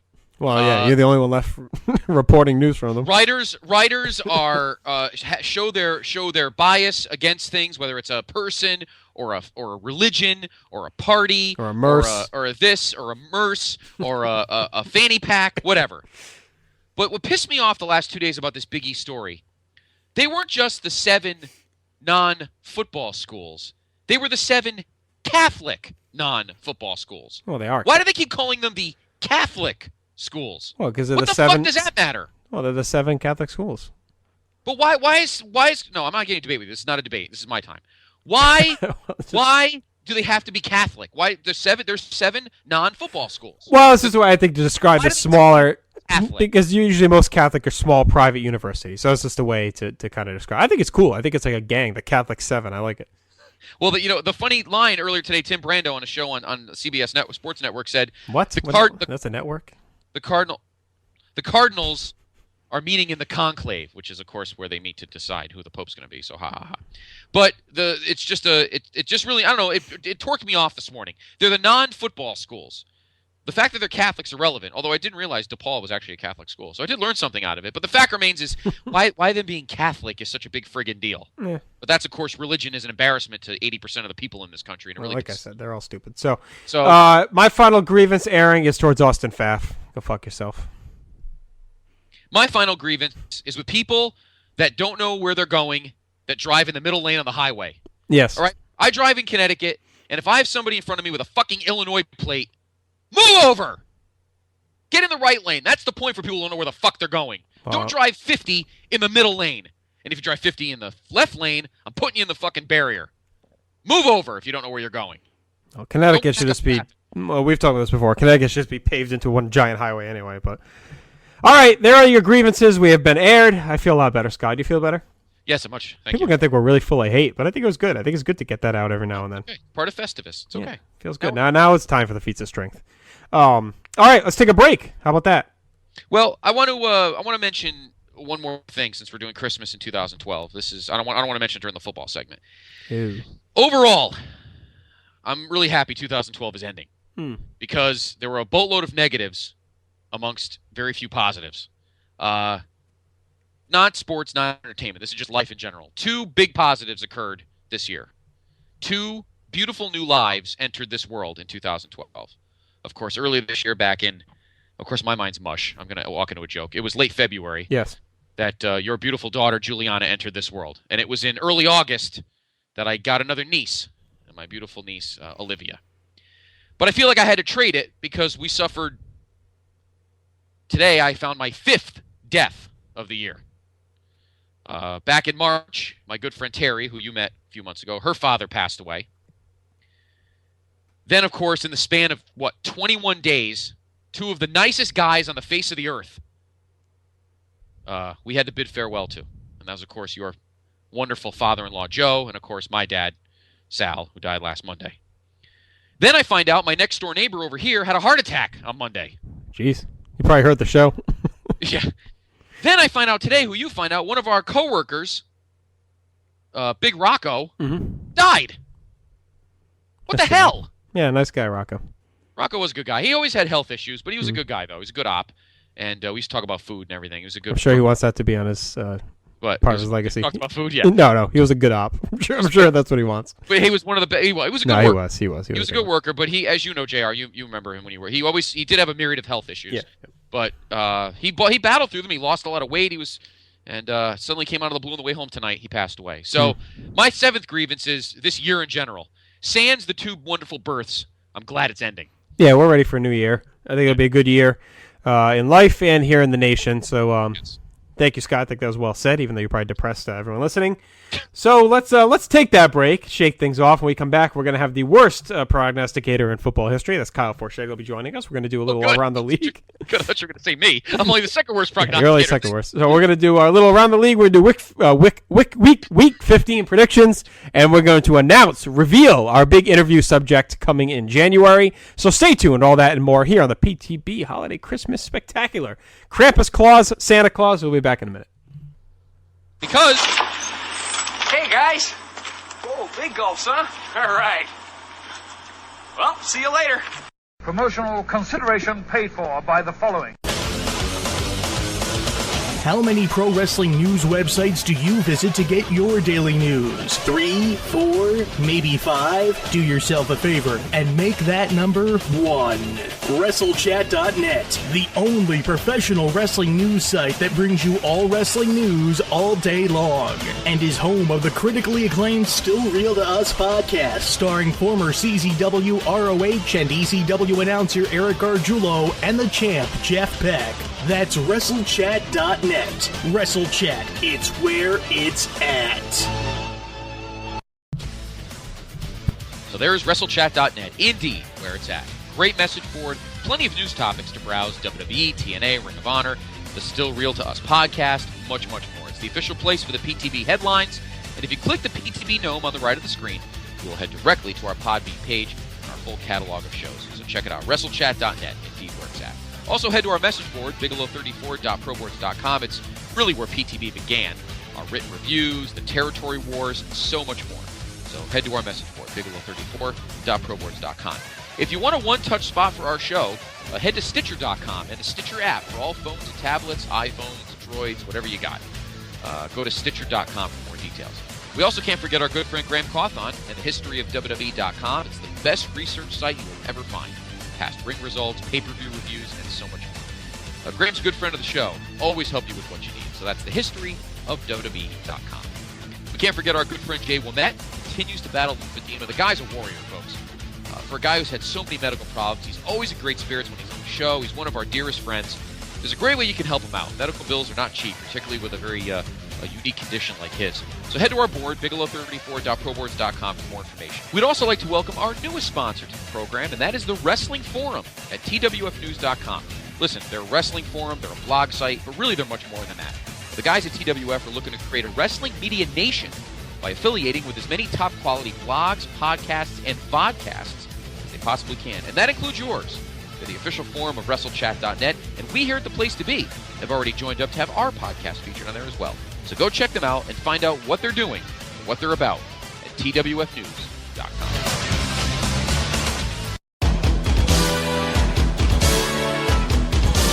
Hey, Place to Be Nation, this is Gary Michael Capetta, and this is the Place to Be Podcast with Scott Riscola and Justin Rosero.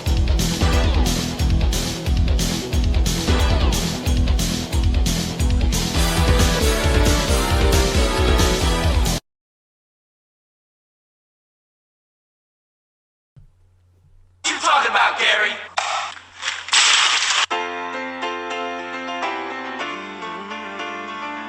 Merry Christmas, happy holiday. Merry Christmas. As Justin Timberlake and a bunch of scrubs play us in here, we are back on the PTB podcast. And Scott, that song was chosen by our guest to be his entrance music. So, Good God. Yeah, so it's now time, Scotty C, for a little NFL Around the League. And to do that, we need to bring in our NFL correspondent, the man who I think is like 3 of 19 for his predictions before the year. And that is, of course, the one, the only Kyle Forchetti. Kyle, Merry Christmas, Happy Holidays. How are you today? Happy holidays. I've been waiting for this moment for a long time to do these predictions with you guys. Let's go. All right, we're going to go around the league first, and then Kyle will be joining us this week for our Week 15 predictions, so that should be some fun. Kyle, thoughts? What do you like? What do you don't like over these last couple weeks of the NFL season here? Well, I think the last time I was on with you guys, I picked Pittsburgh and Indianapolis as those two main teams that were going to make a run at the end, and Pittsburgh is faded, as of late because of their injuries, but I like what the Colts are doing. They're winning games, and Andrew Luck is getting better as the season's going on. So I like the Colts, but when it comes to my team, the Cowboys, big emotional win last week, but I'm not sure how they're going to respond to the week after the tragedy. So a lot of parity going on in the league right now. What do you think of Houston, the egg they laid in New England? I mean, I don't think it was a surprise. You and I were both on the same page on that it was pretty much expected. I mean, that was a classic Belichick-Brady FU game. Everyone talking about Houston and how great they are and going into New England on a Monday night. You just knew they were going to get run out of there. But honestly, they were a few early plays away from being in that game before it kind of became a rout. Obviously, the fumble and the interception didn't help either. So, I mean, I think the fumble that should have been a fumble, it was recovered by the Patriots, but that could have swung things. And then the next drive, they actually marched right down until Schaub threw a terrible pass in the end zone. Yeah. But he had Arian Foster wide open underneath. So, I think they can hang. I don't think they should be discouraged. The only thing that hurts Houston is if it ends up fucking up their home field advantage and they have to go back to Foxborough. But we saw this in 2010. The Jets laid an egg on Monday night in New England, got smacked 45-3, and then 4 weeks later they beat them in the AFC divisional round. So, what do you think, Kyle? What are your thoughts on Houston now? Well, I think it's actually a good spot for them this week. I think it'll be good to get back home. It was their third straight road game, I believe. Yeah, they had a rough stretch with those overtime games, the Thursday night on Thanksgiving, and everything else. Yeah, so I think best case they're coming home. They're playing a Colts team that has been playing well, but not the toughest schedule in the world. I feel like it's a bad spot for the Colts and a pretty decent spot for the Texans. I think it's a game for them to kind of get their anger out, get their frustration out, and the Colts. I think they're getting better as the season's going on, but I don't think they're ready to actually take this division yet. I know that the Colts would have to win out these last 3 games to win the division. I don't think they have the ability to sweep Houston right now. So I think it's a good spot for the Texans. I do like them this week. I think it's a game that the Colts take a little step back. What are your thoughts on Baltimore not seeming to want to win that division? You can't like them when they're on the road, and I think you like them when they're at home. I think it was rare them losing to Pittsburgh. But other than that, loss. Yeah, a terrible loss. But they've been undefeated other than that at home. But you just can't trust them on the road. So the fact that they have 2 straight home games now, they're playing, obviously the tough Denver Broncos, and then they have the Giants after that. So they have an opportunity, even if they split these next 2 games, they have an opportunity to get back on track. But I can't trust this team right now. I can't trust Flacco. I don't know where Ray Rice has gone, and it'll be nice to get Ray Lewis back. I think that'll give them a little spark. And to get rid of Cam Cameron as well. I think that was holding them back. I haven't liked him for a long time. I don't think a lot of people do as an offensive coordinator. But the problem is no one else in that division seems to want it. Since he's laying an egg tonight against Philadelphia, their offensive line has just been a sieve. They started hot, but they're now down 13-10 halfway through the third. Pitt with the injuries. And Cleveland, honestly, they had a couple balls bounce the wrong way early, but if they would have got their act together a little sooner, they could have been causing some trouble in this division right now. As is, they're out of contention. Who do you like in each conference for the wild cards right now, Kyle? For the wild cards, I'm going to go. You're talking about strictly division or just wild card? Wild card. I think the divisions are pretty much locked up. We'll look at Houston, New England, Baltimore, and Denver. Pretty much have the divisions in hand. Who do you like in the AFC wild cards? For the AFC wild cards, I think the Colts pretty much locked up one of those spots. Colts, even if they win 1 or 2 of these last games, they're pretty much a lock for one of the seeds.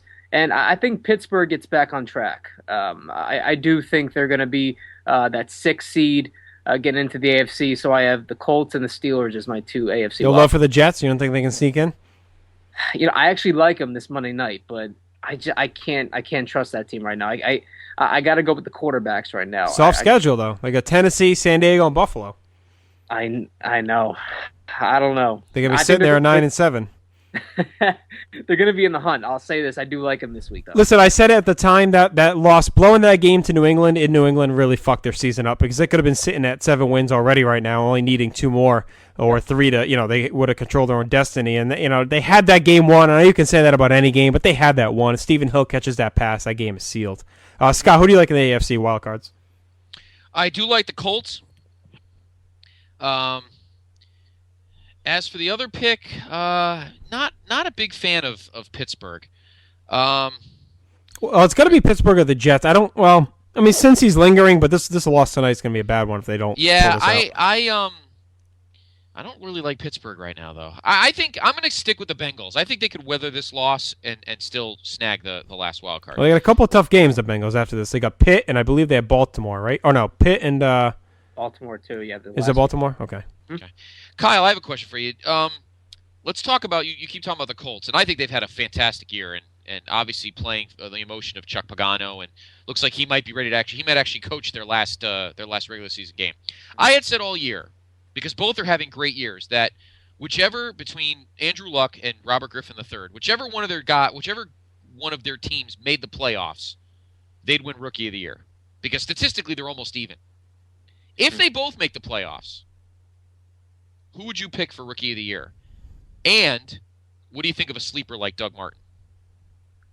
Well, I think Doug Martin was really hot in the beginning to the midpoint of the year, but I think he's tailed off a little bit. I think he's going to be a great player. But if both the Redskins and the Colts make the playoffs, which I think is very possible, I think you have to give it to Andrew Luck just based on the Colts winning 2 games last year. That's a huge turnaround. I mean, the Redskins, I know they've had a lot of injuries on defense this year, but the Redskins have had a pretty decent defense the past couple years. So I think RG3 was kind of like their missing piece. Andrew Luck is just carrying this team on his back with all the fourth quarter comebacks. The comeback to Detroit comes to mind, coming back last week against Tennessee. He's just carrying that team on his back, and their defense is atrocious right now. So if I had to pick one, if both teams made the playoffs, I got to go with Luck.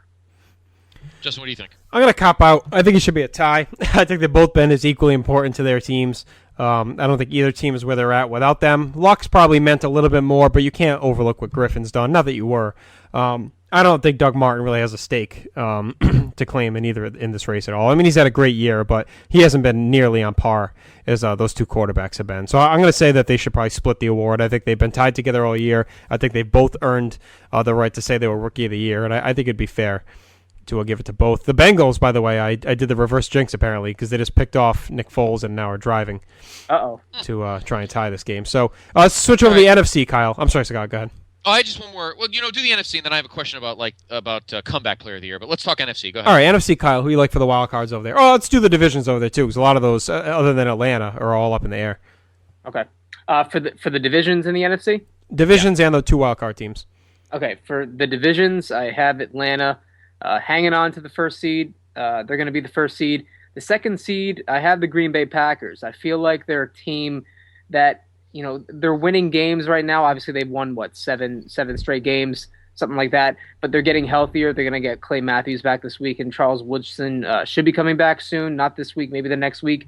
So I feel like they're getting healthy at the right time. Aaron Rodgers is gonna do his thing once he gets in the playoffs. So I have the Packers as a second seed, and for the division, I have the Seahawks winning out and winning this division. There's a huge matchup next week. San Fran at Seattle. So you think the Niners are going to lose Sunday night then? I do. Okay. I think the Patriots, although, not to get away from the point, but I feel like the Patriots are going to have a tough task on their hands, 2 straight primetime games. But San Fran's going to put up a good fight, but I think in the end it's going to be a New England win. So I have Seattle pulling out in the West, and I have the Redskins winning the NFC East. I feel like if RG3 is healthy, this is assuming RG3 is healthy, and if he plays this Sunday, which it looks like he's going to, I have the Redskins winning out. So I have the Redskins winning the East. And then the 2 wild cards, I have the Giants as the 6th seed going to Seattle, and then I have the Niners as the other wild card seed going to Washington. Man, that would be a nightmare for the Giants, because right now they're matched up with Seattle in New York if the playoffs were today. But for them to have to go into Seattle, that's a tough spot to go. Interesting take with Seattle knocking off the Niners, I mean, it's a definite possibility. Sunday night is a big game for San Francisco. They need to win that game, and if they don't end up winning this division, regardless of whether it's the reason or not, Jim Harbaugh is going to catch a lot of shit for switching quarterbacks like he did. I don't know if it was a right or wrong move. I really don't. But it opened himself up to a lot of criticism here, so they really need to get the job done. But them playing in Seattle, the scary thing for them is if they lose these next two, it doesn't matter if they beat Arizona last week. They're it's all in Seattle. Who did Seattle have the last week? The Rams? No, who are they playing? Last week of the season, Seattle plays the Rams, yeah. Okay. In Seattle. All 3 home games for Seattle after this week. Oh, wow. Okay, 2 games. 2 home games. 2 games, right, 2 games. Okay. Right. Yeah, this week they're on the road. Mm-hmm. All right, so there are your divisional wildcard picks. Scott, what were you going to ask about? Comeback player there? There's an interesting column in this week's Sports Illustrated about who should win the comeback player of the year. Obviously, the 2 main guys on people's minds are Peyton Manning and Adrian Peterson. What do you think, Kyle? There's cases for both. And then, JR, I want your opinion, then I'll explain what the column was talking about. Kyle, if you had to pick the comeback player of the year, who would it be? Right now, I think it has to be TBA. I think it has to be announced because if Adrian Peterson breaks Eric Dickerson's single-season rushing record, it has to go to him by default. I know what Peyton's done coming back from the possible career-ending neck injury, but if Adrian Peterson breaks that rushing record, it has to go to him. But right now, as of now, assuming AD does not break the record, it has to go to Peyton based on... Now, see, Kyle, I have a little beef with that theory because this goes back to my whole baseball MVP thing with Miguel Cabrera. Mm-hmm. People kept saying if he wins the Triple Crown, he has to be MVP. But what if he misses the Triple Crown by, an RBI, a home run? Why does that one number make such a big difference? So say Peterson falls 5 yards short of the record. Right. All of a sudden, he's not worthy of that award, but if he gets 5 more and breaks that record, you know what I'm saying? Right. To me, he either is or isn't. It shouldn't have to do with a record. I mean, it should have to do with the overall numbers of performance. I see what you're saying, but I think it's that close between Peyton and Adrian Peterson. It's kind of like a tiebreaker. You know what I mean? It's something to just break the tie between the two of them because I think they've been tremendous this year. I mean, nobody expected Adrian Peterson to do what he's doing this year, and Peyton Manning, he did start off a little slow, but once he got into the groove of things, man, he's been on fire right now. He's taken that team to another level. So if I had to break it with a tie, that's what I would go by. But if right now, I would go with Peyton. But down the line, if Adrian Peterson keeps doing what he's doing, it'd be hard-pressed to not go with Peterson. I'm going to go with Peyton Manning. To me, it's more of a true comeback. Peterson, a major injury. To come back from an ACL surgery and do this is beyond amazing.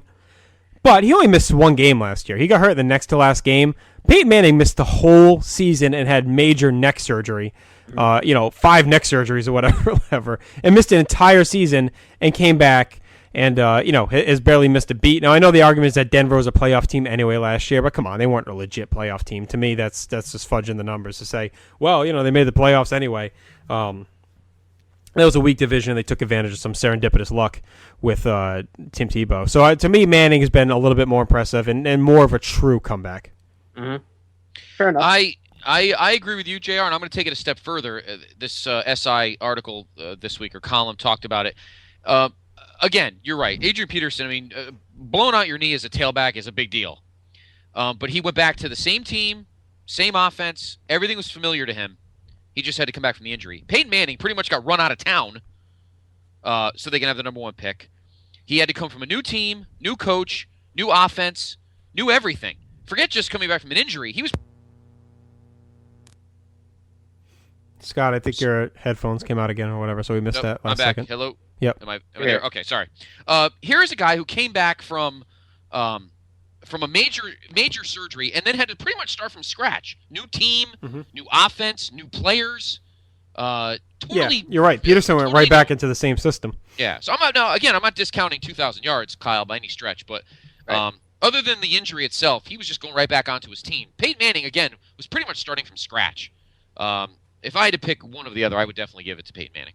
To play devil's advocate, you could say that Peyton, I don't want to say took a year off, but he didn't play football for 2 years. So you could say what was he resting? You know, because it's not like no, come on, he had 5 major neck surgeries. I mean, it's not like you sit at home, playing. No, PlayStation. yeah, but in terms of wear and tear, being on the field, he I don't want to say he took a year off, but he had that time to eventually recuperate. With Adrian Peterson, he wasn't even expected to start the season, and he was there.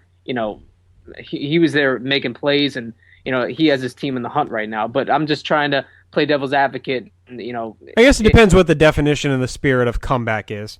Yeah. I mean, to me, he played all of last year at a pretty high level, had that injury, came back and was doing well. But Manning, to me, was more of a true comeback after missing an entire year due to neck surgery, and like Scott said, going into a whole new team and system. Right. But I don't, just like the Rookie of the Year, I don't think either guy's wrong. I think you have a case for either guy. It's a tight award. Quickly, Kyle, before we get to the picks, who are your Super Bowl teams in like 3 words or less, basically? I'm gonna go with the Pats, and the Packers.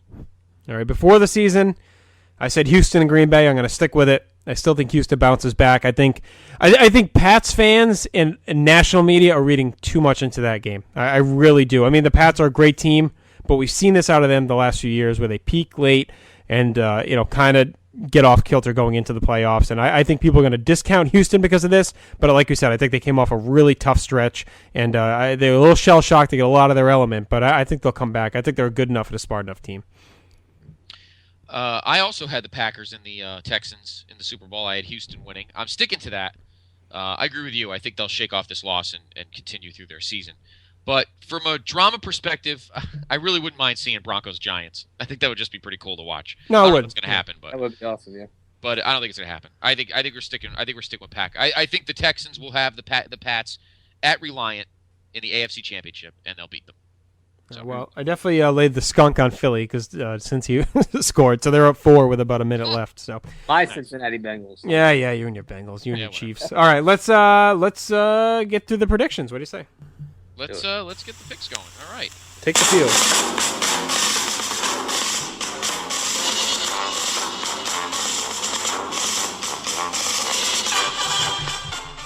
Time to take the field. Do it. All right. Of course, we already have one game done. From the Lincoln Financial Field in Philadelphia, Bengals and Eagles. We talked about it, JR. I was picking the Bengals in this game, so if they win, they win. But if they lose, being honest, that I did pick them. So I had the Bengals in this game. I had Philly in this game, so still a tight game here with some time left. Kyle, you had Cincinnati, I believe, based on your Facebook page, correct? I did, yes. Okay. All right. Let's go through Sunday's games. We've got, 4 8 1 o'clocks, 4 4 o'clocks, and, of course, the very good Sunday night game and then the very mediocre Monday night game. Let's begin at the Georgia Dome in Atlanta, where the Atlanta Falcons will host the New York Football Giants. I think this is going to be a fun game. I think the Giants are coming off a nice win over the Saints, but I think this is going to be a very close game. Atlanta has been prone to lay stinkers this year against fairly good defenses, but I like Atlanta to win this game. I think it'll be close. I think Matt Ryan will minimize his mistakes, and I think the Falcons win. I like Atlanta here, too. I think they need this win. I think they need to bounce back and make a statement after that terrible. They've been really playing pretty poorly for a while now, so I think they need to really make a statement game here. I think the Giants, coming off a huge win against Green Bay, maybe have a little bit of a letdown here, and Atlanta gets their win back from the playoffs last year. Kyle? I'm going to go with the Giants here. I have a stat for you guys. Since 1980, the Giants are 7-0 in Atlanta. So for some reason, they play well in the Georgia Dome. I feel like the Giants have to stay in par with the Redskins and the Cowboys. They know they have to win out to win the division. Atlanta's a fraud. I don't believe in them. I think the Giants go on the road and make it 8-0. Okay. Next up, we go to the Edward Jones Dome in St. Louis, where the Rams will host the Minnesota Vikings. This will be a close game. I don't want to jump on the Rams bandwagon. Jeff Fisher's has been getting these guys to play just such hard 4 quarters of football with such minimal talent. I'm going to take the Vikings here, even at home, even in the Jones Dome. I think Christian Ponder plays well. I think the Ram defense has a letdown. I think Peterson gets his yards, and the Vikings win a close game. two Jekyll and Hyde teams up and down. One week the Rams are dominating the Niners. Twice, actually, they dominated them. Other weeks they're getting blown out by the Jets. And you never know what to think about this team. I'll take them at home here. Like you said, Jeff Fisher has been playing good defense. Christian Ponder has not been very good this year at all. I don't think Colston's going to magically step up and have a good game here. So unless Peterson can really get going, I don't think Minnesota will have the offense to go in there and win. Rams play very good defense. They play smart football. So I'll take St. Louis in a close game.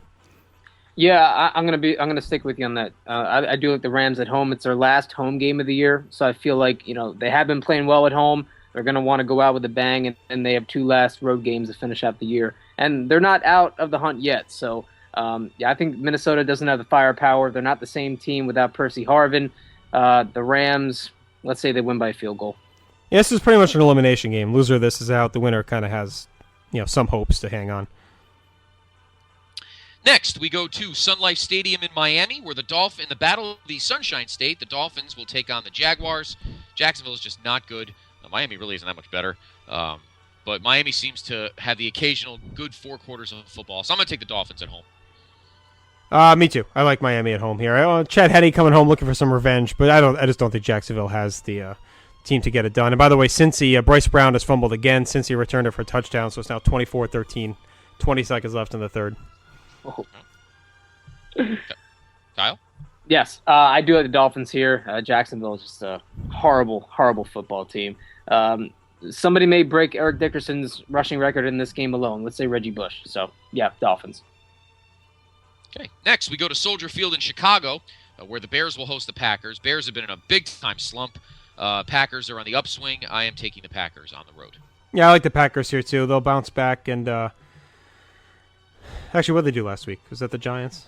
No, Giants beat the Saints. I misspoke before. I said the Giants beat the Packers. They beat the Saints earlier.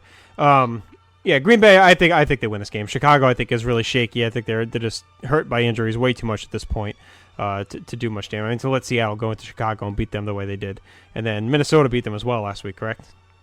Yes. Yeah. Okay. So I like Green Bay here to keep Chicago on the losing streak and knock them out of the playoffs. Green Bay beat Detroit on That's Sunday. right. That's right. Detroit. Yeah, on Sunday night. Tough spot for both teams. Green Bay, going on the road. Chicago coming off a tough loss. They're going to come out pretty desperate. I think Green Bay is going to get Chicago's best shot in the beginning, but Green Bay is getting healthier. I think they want to take charge of this division. Jay Cutler isn't 100%. They're throwing the ball too much to Brandon Marshall. Chicago is. So I feel like Green Bay, they're getting hot at the right time. It's going to be a tight game, but Green Bay generally plays very well in Chicago, so Green Bay takes it. Okay, next we go to Cleveland Browns Stadium in Cleveland, where the Browns host Washington. This is a big spot for for RG3 and the Redskins. Of course, RG3 playing with a sprained knee. I am going to take the upset here. I like the Browns at home in a close game. They're actually very favored. Low scoring. Oh, they are favored. Yeah. Well, I still think the Browns are going to win. Okay. So. I'll take Washington here. I'm not going to go against RG3. He's been really hot lately. That team's been playing with a lot of confidence. Like Kyle said, they know they need to kind of win the division. I think they smell it. I think the Browns have been game, though. They were playing really well. I just think Washington's got too much firepower for them. Yeah, I picked the Redskins to win the division, so obviously they need to win this game. Cleveland is feisty. They're tough. They play really well at home. They've been in almost every game they played this year. So I do like RG3, healthy or not healthy. I feel like they're going to do enough. They need this game way more than Cleveland does. So Cleveland, they've been feisty as of late, but the Redskins, they need this game. So going with Redskins. Okay, next we go to M&T Bank Stadium in Baltimore. Big game here as the Ravens host the Denver Broncos. This is a must-win for the Ravens. They need to really gain their confidence back after a loss to the Redskins this past week. They're at home, and we've talked about what it is like at home. I think Peyton Manning will have I think he's going to have a tough game. I see a couple of wobbly picks in his future on Sunday. I'm taking the Ravens at home. I'll take Denver here. I think they're just a better team, and I don't like Flacco. I don't like Ray Rice. Has not been playing well. They're not using him correctly. I think Denver's is more in sync and more just playing better. I think they're just playing better. I'm 100% with you, Scott. I love Baltimore in this spot. They're desperate. They're 5-1 at home this year, so they had that slip up with Pittsburgh, but they need to win this game. I mean, Denver, they're essentially going to wrap up when they need to take care of this year. So Baltimore really needs this game. They have their next game against the Giants the very next week, so they're home for the next 2 weeks. I feel like they're a little bit more desperate than Denver, so this is a perfect spot for Baltimore. Denver has been so hot as of late. I feel like they're due a letdown, so going with the Ravens at home here. By the way, the Eagles just fumbled again. It's their third straight play with a turnover. So the Bengals have it within the red zone here. It was a catch and a fumble. So the three last plays were a Nick Foles pick and then a Bryce Brown fumble, and now I'm not sure who the receiver was that caught and fumbled that. It might have been Avant, but I'm not positive. Okay, next we go to Reliance Stadium in Houston, where the Texans, licking their wounds after the loss to the New England Patriots, host Andrew Luck and the Indianapolis Colts. I feel bad for the Colts here. If I was Andrew Luck, I would not want to be in this spot. I think the Texans are going to prove their supremacy, prove that Monday night was just 4 bad quarters, and they are going to mollywomp the Colts at home. I think it'll be a little closer than that. Maybe Houston pulls away late, but I like Houston here as well. Houston wins in a blowout. It's going to be a rout. I feel like we're going to find out who the real team of that division is. Houston, bad spot for Indy. Going to a team that had a blowout loss on national television against the Patriots, so I think Andrew Luck throws 3 or 4 picks and Houston wins in a rout. Okay, next we go to the final 1 o'clock game of the day, the Mercedes-Benz Superdome in New Orleans, where the Saints host the Tampa Bay Buccaneers. Tampa Bay has been up and down. The Saints looked awful on Sunday against the Giants. I'll take them at home here. I think they rebound if they have anything left in the tank to make any late playoff spot, which I seriously doubt. But if they feel they can, they need to win this game, and I think they will. I like the Saints here. I think Tampa shell-shocked from last week. That really messed them up for the playoffs. They kind of had a decent shot at a wild card. That was a terrible loss. And I think New Orleans will be throwing all day and night on their secondary. So I'm going to take New Orleans here. I think Breeze bounces back and shakes off that terrible game from the other night. Absolutely. I'm with you. The Saints are going to take this one. Tampa Bay Super Bowl was last week. I mean, they needed to win that game to stay in the wild card hunt. So now that they lost that game, they really don't have much to play for. You know, with all the stuff going on this week with the player suspensions being lifted for the Saints and Sean Payton possibly being reinstated, I feel like it's a good spot for the Saints coming back home. So Saints are going to win this game. Okay, we move on to the 4 o'clock games. We'll begin at University of Phoenix Stadium in Glendale, where the Cardinals host Detroit. I'm picking the Lions because Arizona sucks. Yeah, I'll take the Lions too. Arizona is a mirage. Although, if there's any game that you could just see coming right now is Detroit getting smacked by Arizona in this game, but I don't think they will. I think Detroit wins. If Skelton was starting for Arizona, I'd be tempted to take Arizona off of that embarrassing 58-0 loss. But since they're going to start Lindley, give me Detroit. Next, we go to Qualcomm Stadium in San Diego, where the Chargers host the Carolina Panthers and Cam Newton. San Diego coming off a big win over Pittsburgh. I'm going to take them at home over Carolina. I like San Diego here, too. They really showed a lot of guts. They could have laid down that game going across country for a 1 o'clock start in Pitt. Showed some heart. They came back and won that game big. So I like them here at home against kind of a dead team walking Carolina. To me, that was – talked about a Super Bowl for Tampa last week, Kyle. I think last week was a Super Bowl for Carolina, smacking Atlanta like that after they blew that game to them early in the season. Yeah, that's a good point. I'm going to go with Carolina here. I'm going to switch it up a little bit. Panthers all-time 3-1 against San Diego. So I feel like Cam Newton's on a roll. He's getting hot at the right time. I think they're going to take that momentum into next year. So I feel like San Diego, they know their coach is going to get fired. I feel like they were catching the Steelers at the right time with Big Ben's first game back. They generally play well in Pittsburgh also. So now they're coming back home. I know Carolina traveling cross country, but I'm going to take the road team here. Okay, next we go to the Rogers Center in Toronto. What? Yeah, where the Buffalo Bills host the Seattle Seahawks. Buffalo's just not good. When they win games, they're not pretty. Seattle, as you said, Kyle, needs this win because it would be nice to be in a driver's seat with 2 home games left. So I'm going to take the Seahawks on the road. Yeah, I'll take Seattle here, too. Buffalo has a stud in their backfield that they decide not to use more than 10 times a game in C.J. Spiller. Yeah. But now Fred Jackson out for the year. Hopefully they'll use Spiller a little bit more. I still like Seattle here, though. Their defense is just too tough, and Russell Wilson's playing with a lot of confidence, and I think they smell blood in the water with the Niners. I can't see them losing this game. I'd be surprised. Yeah, and don't even discount that Marshawn Lynch is going back to his old stomping ground, so he's really want to prove. Did he used to play for the Argonauts?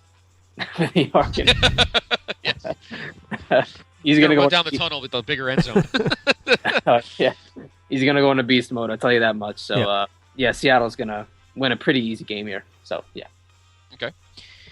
Next, from the I don't even know what the name of this Coliseum is. From the Coliseum in Oakland. They abbreviated on ESPN. I totally blanked out there. But the Coliseum in Oakland, doesn't matter. They suck anyway. The Raiders host the Chiefs. I'm taking Kansas City just because I feel like it. Yeah, me too. Appreciate that. Yeah. Kyle's here. We're going to take the Chiefs. Yeah, because my Raider division pick went right down the fucking toilet by the middle of October. So yeah, I believe this guy right here called Denver winning that division handily, which they are. Yeah. Yes. All right. I like Kansas City. Yeah, me too. Me too. Yeah, you do. I like the Raiders here. Shut up. I'll go before we hang up on you. All right. Final 4 o'clock game to Arlington Stadium, the Taj Mahal. Cowboys Stadium in Arlington as the Cowboys host the Pittsburgh Steelers. This is a game the Cowboys could easily just lay a fart bomb on. I'm picking them because I always do.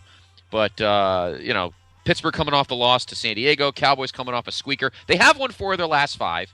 Romo's played very well. Dez has 7 touchdowns the last 5 games, although he is playing with a fractured finger. If they don't make any mistakes, I think they can win this game. The defense has actually been the problem. They've given up a boatload of points. But I don't see the Steelers scoring a lot of points in this game. Ben is still a little rickety. No Mendenhall. I think the Cowboys can win this game. I'm picking this one with my heart because I need Pitt to lose. So I'm going to take you boys, even though I've been riding them all year and I get burnt every time. But I'm going to take Dallas. I think they step up and win this game at home. Oh man, this is tough. I'm going to go with. No, it's not tough. I'm going to go with Pitt here. I think the Steelers do game. I feel like they're a team that responds really well to losses. That's very rare. Not this year. Yeah, that's true. But I feel like it's Ben's second game back. He was pretty good in the second half against San Diego there. So I think he carries that momentum in. With the Cowboys, man, with that tough tragedy that happened last week, I feel like it's the game after the game. We saw what happened with Kansas City. They won that game right after the tragedy and then got blown out by Cleveland. So I feel like Kansas City's terrible, though. No, I understand that. But, Carolina was pretty much favored to win that game, but I feel like it's a tough spot for the Cowboys because they don't play well at home.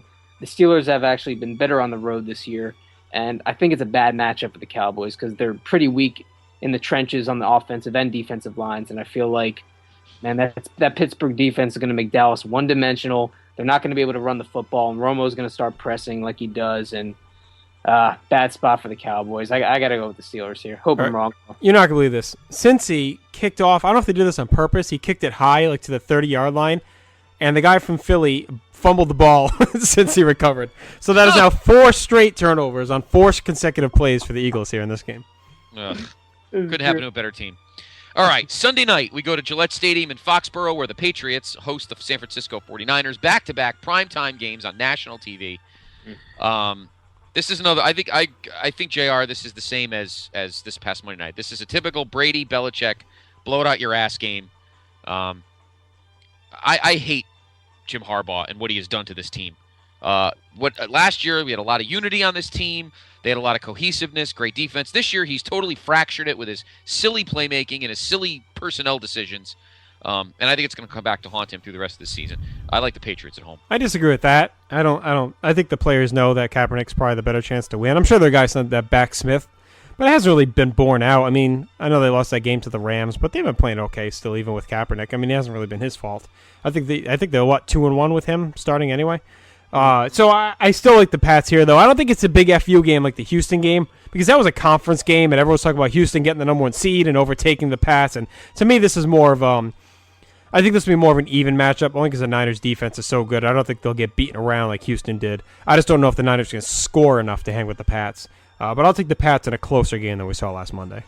I'm with you 100%. I think it's a tough spot for the Patriots coming back 2 back-to-back nationally televised games against 2 really good, upper echelon teams. So I feel like it's not going to be a rout like it was last week. But I think they're going to get San Fran's best shot because they know that Seattle's nipping at their heels.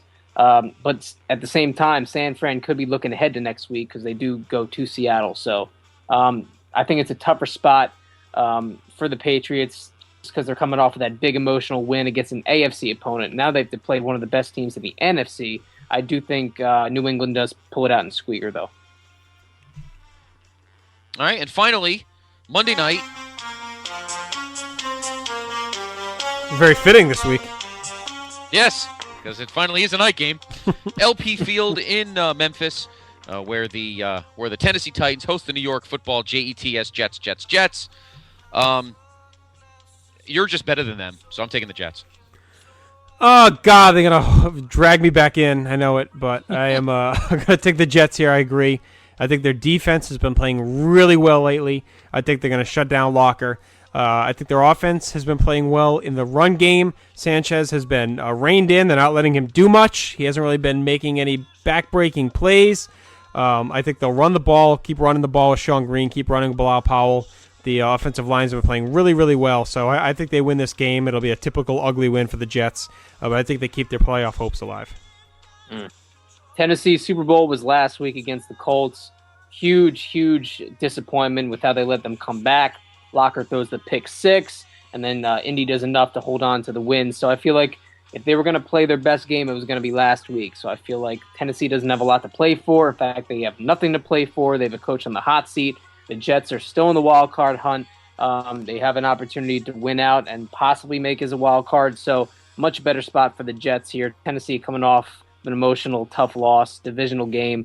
So Jets in this spot. Last time they played Monday night was against the Texans, and they put up a pretty good fight. So for some reason, the Jets play well in prime time. Well, and they, they like Rex.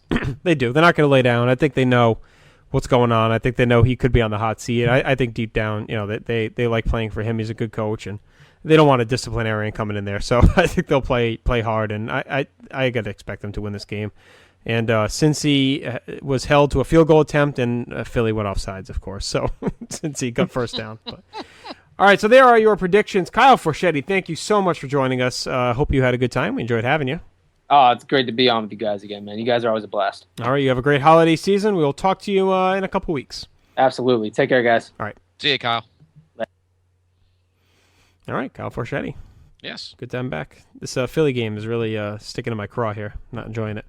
Well, as I said to you was going to happen, the Knicks did beat the Lakers tonight, 116-107. Yeah, they came back, though. Yeah, they did make a comeback. Although third quarter, Carmelo Anthony left with a sprained ankle. Ooh. So see what happens there. The Lakers were within 4 at one point.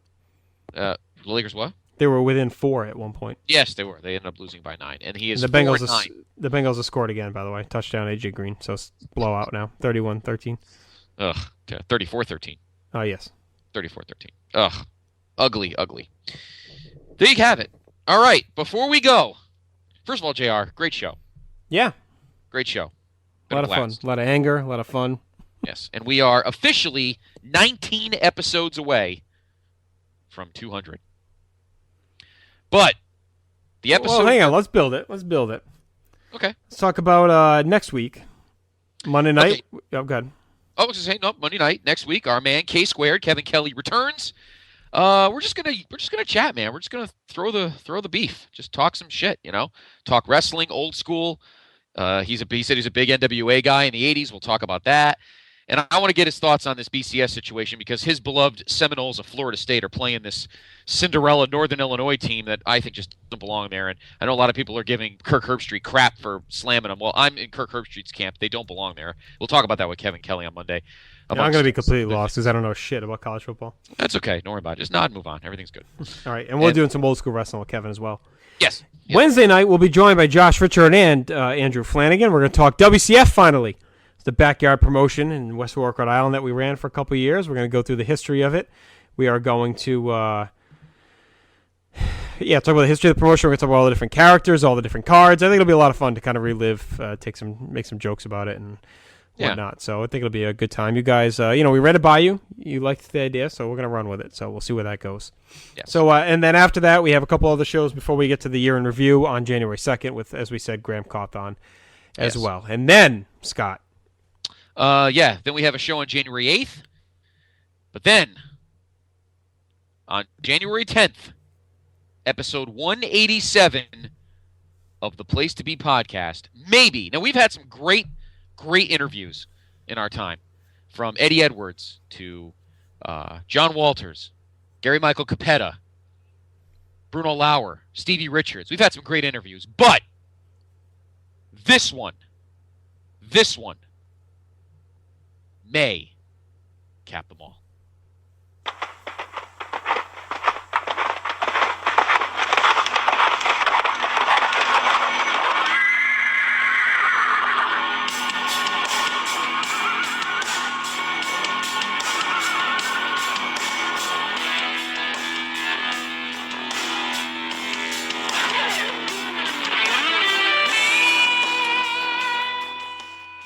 ladies and gentlemen, on January 10th, episode 187 of the Place to Be podcast, right here, PTB Nation welcomes the man who took care of and helped create the greatest heel stable in the history of professional wrestling, the Four Horsemen. We give you, on January 10th, J.J. Dillon. Yes. Yeah! That's what I'm talking about. Yeah, we are looking forward to talking to the great J.J. Dillon. This guy's seen it all, wrestled around the world, around the country, coming up through the territories. Then he went to the NWA, where he managed and created, like you said, the Four Horsemen. Jumped ship to the WWF in the mid to late 90s, early to mid 90s.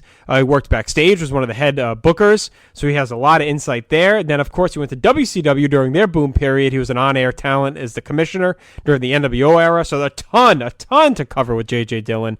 And he is very gracious, going to give us some time to really get into all this. Scott gets all the credit here.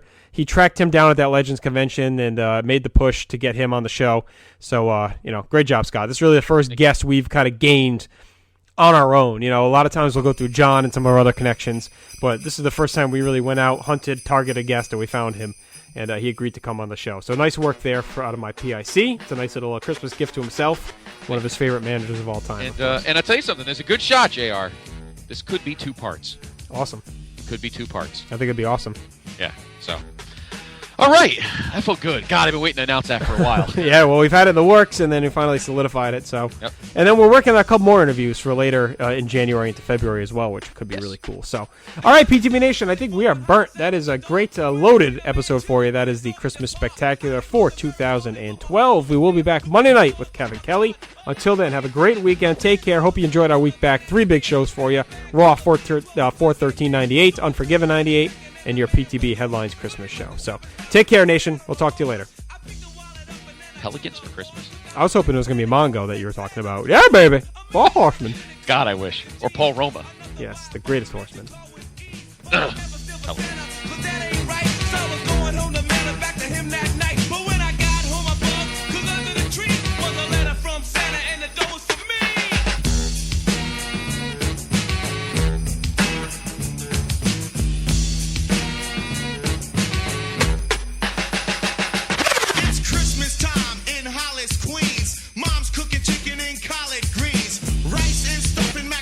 And cheese, and Santa put gifts under Christmas trees. Decorate the house with lights at night. Snow's on the ground, Snow White so bright. In the fireplace is the Yule log. Beneath the mistletoe as we drink eggnog.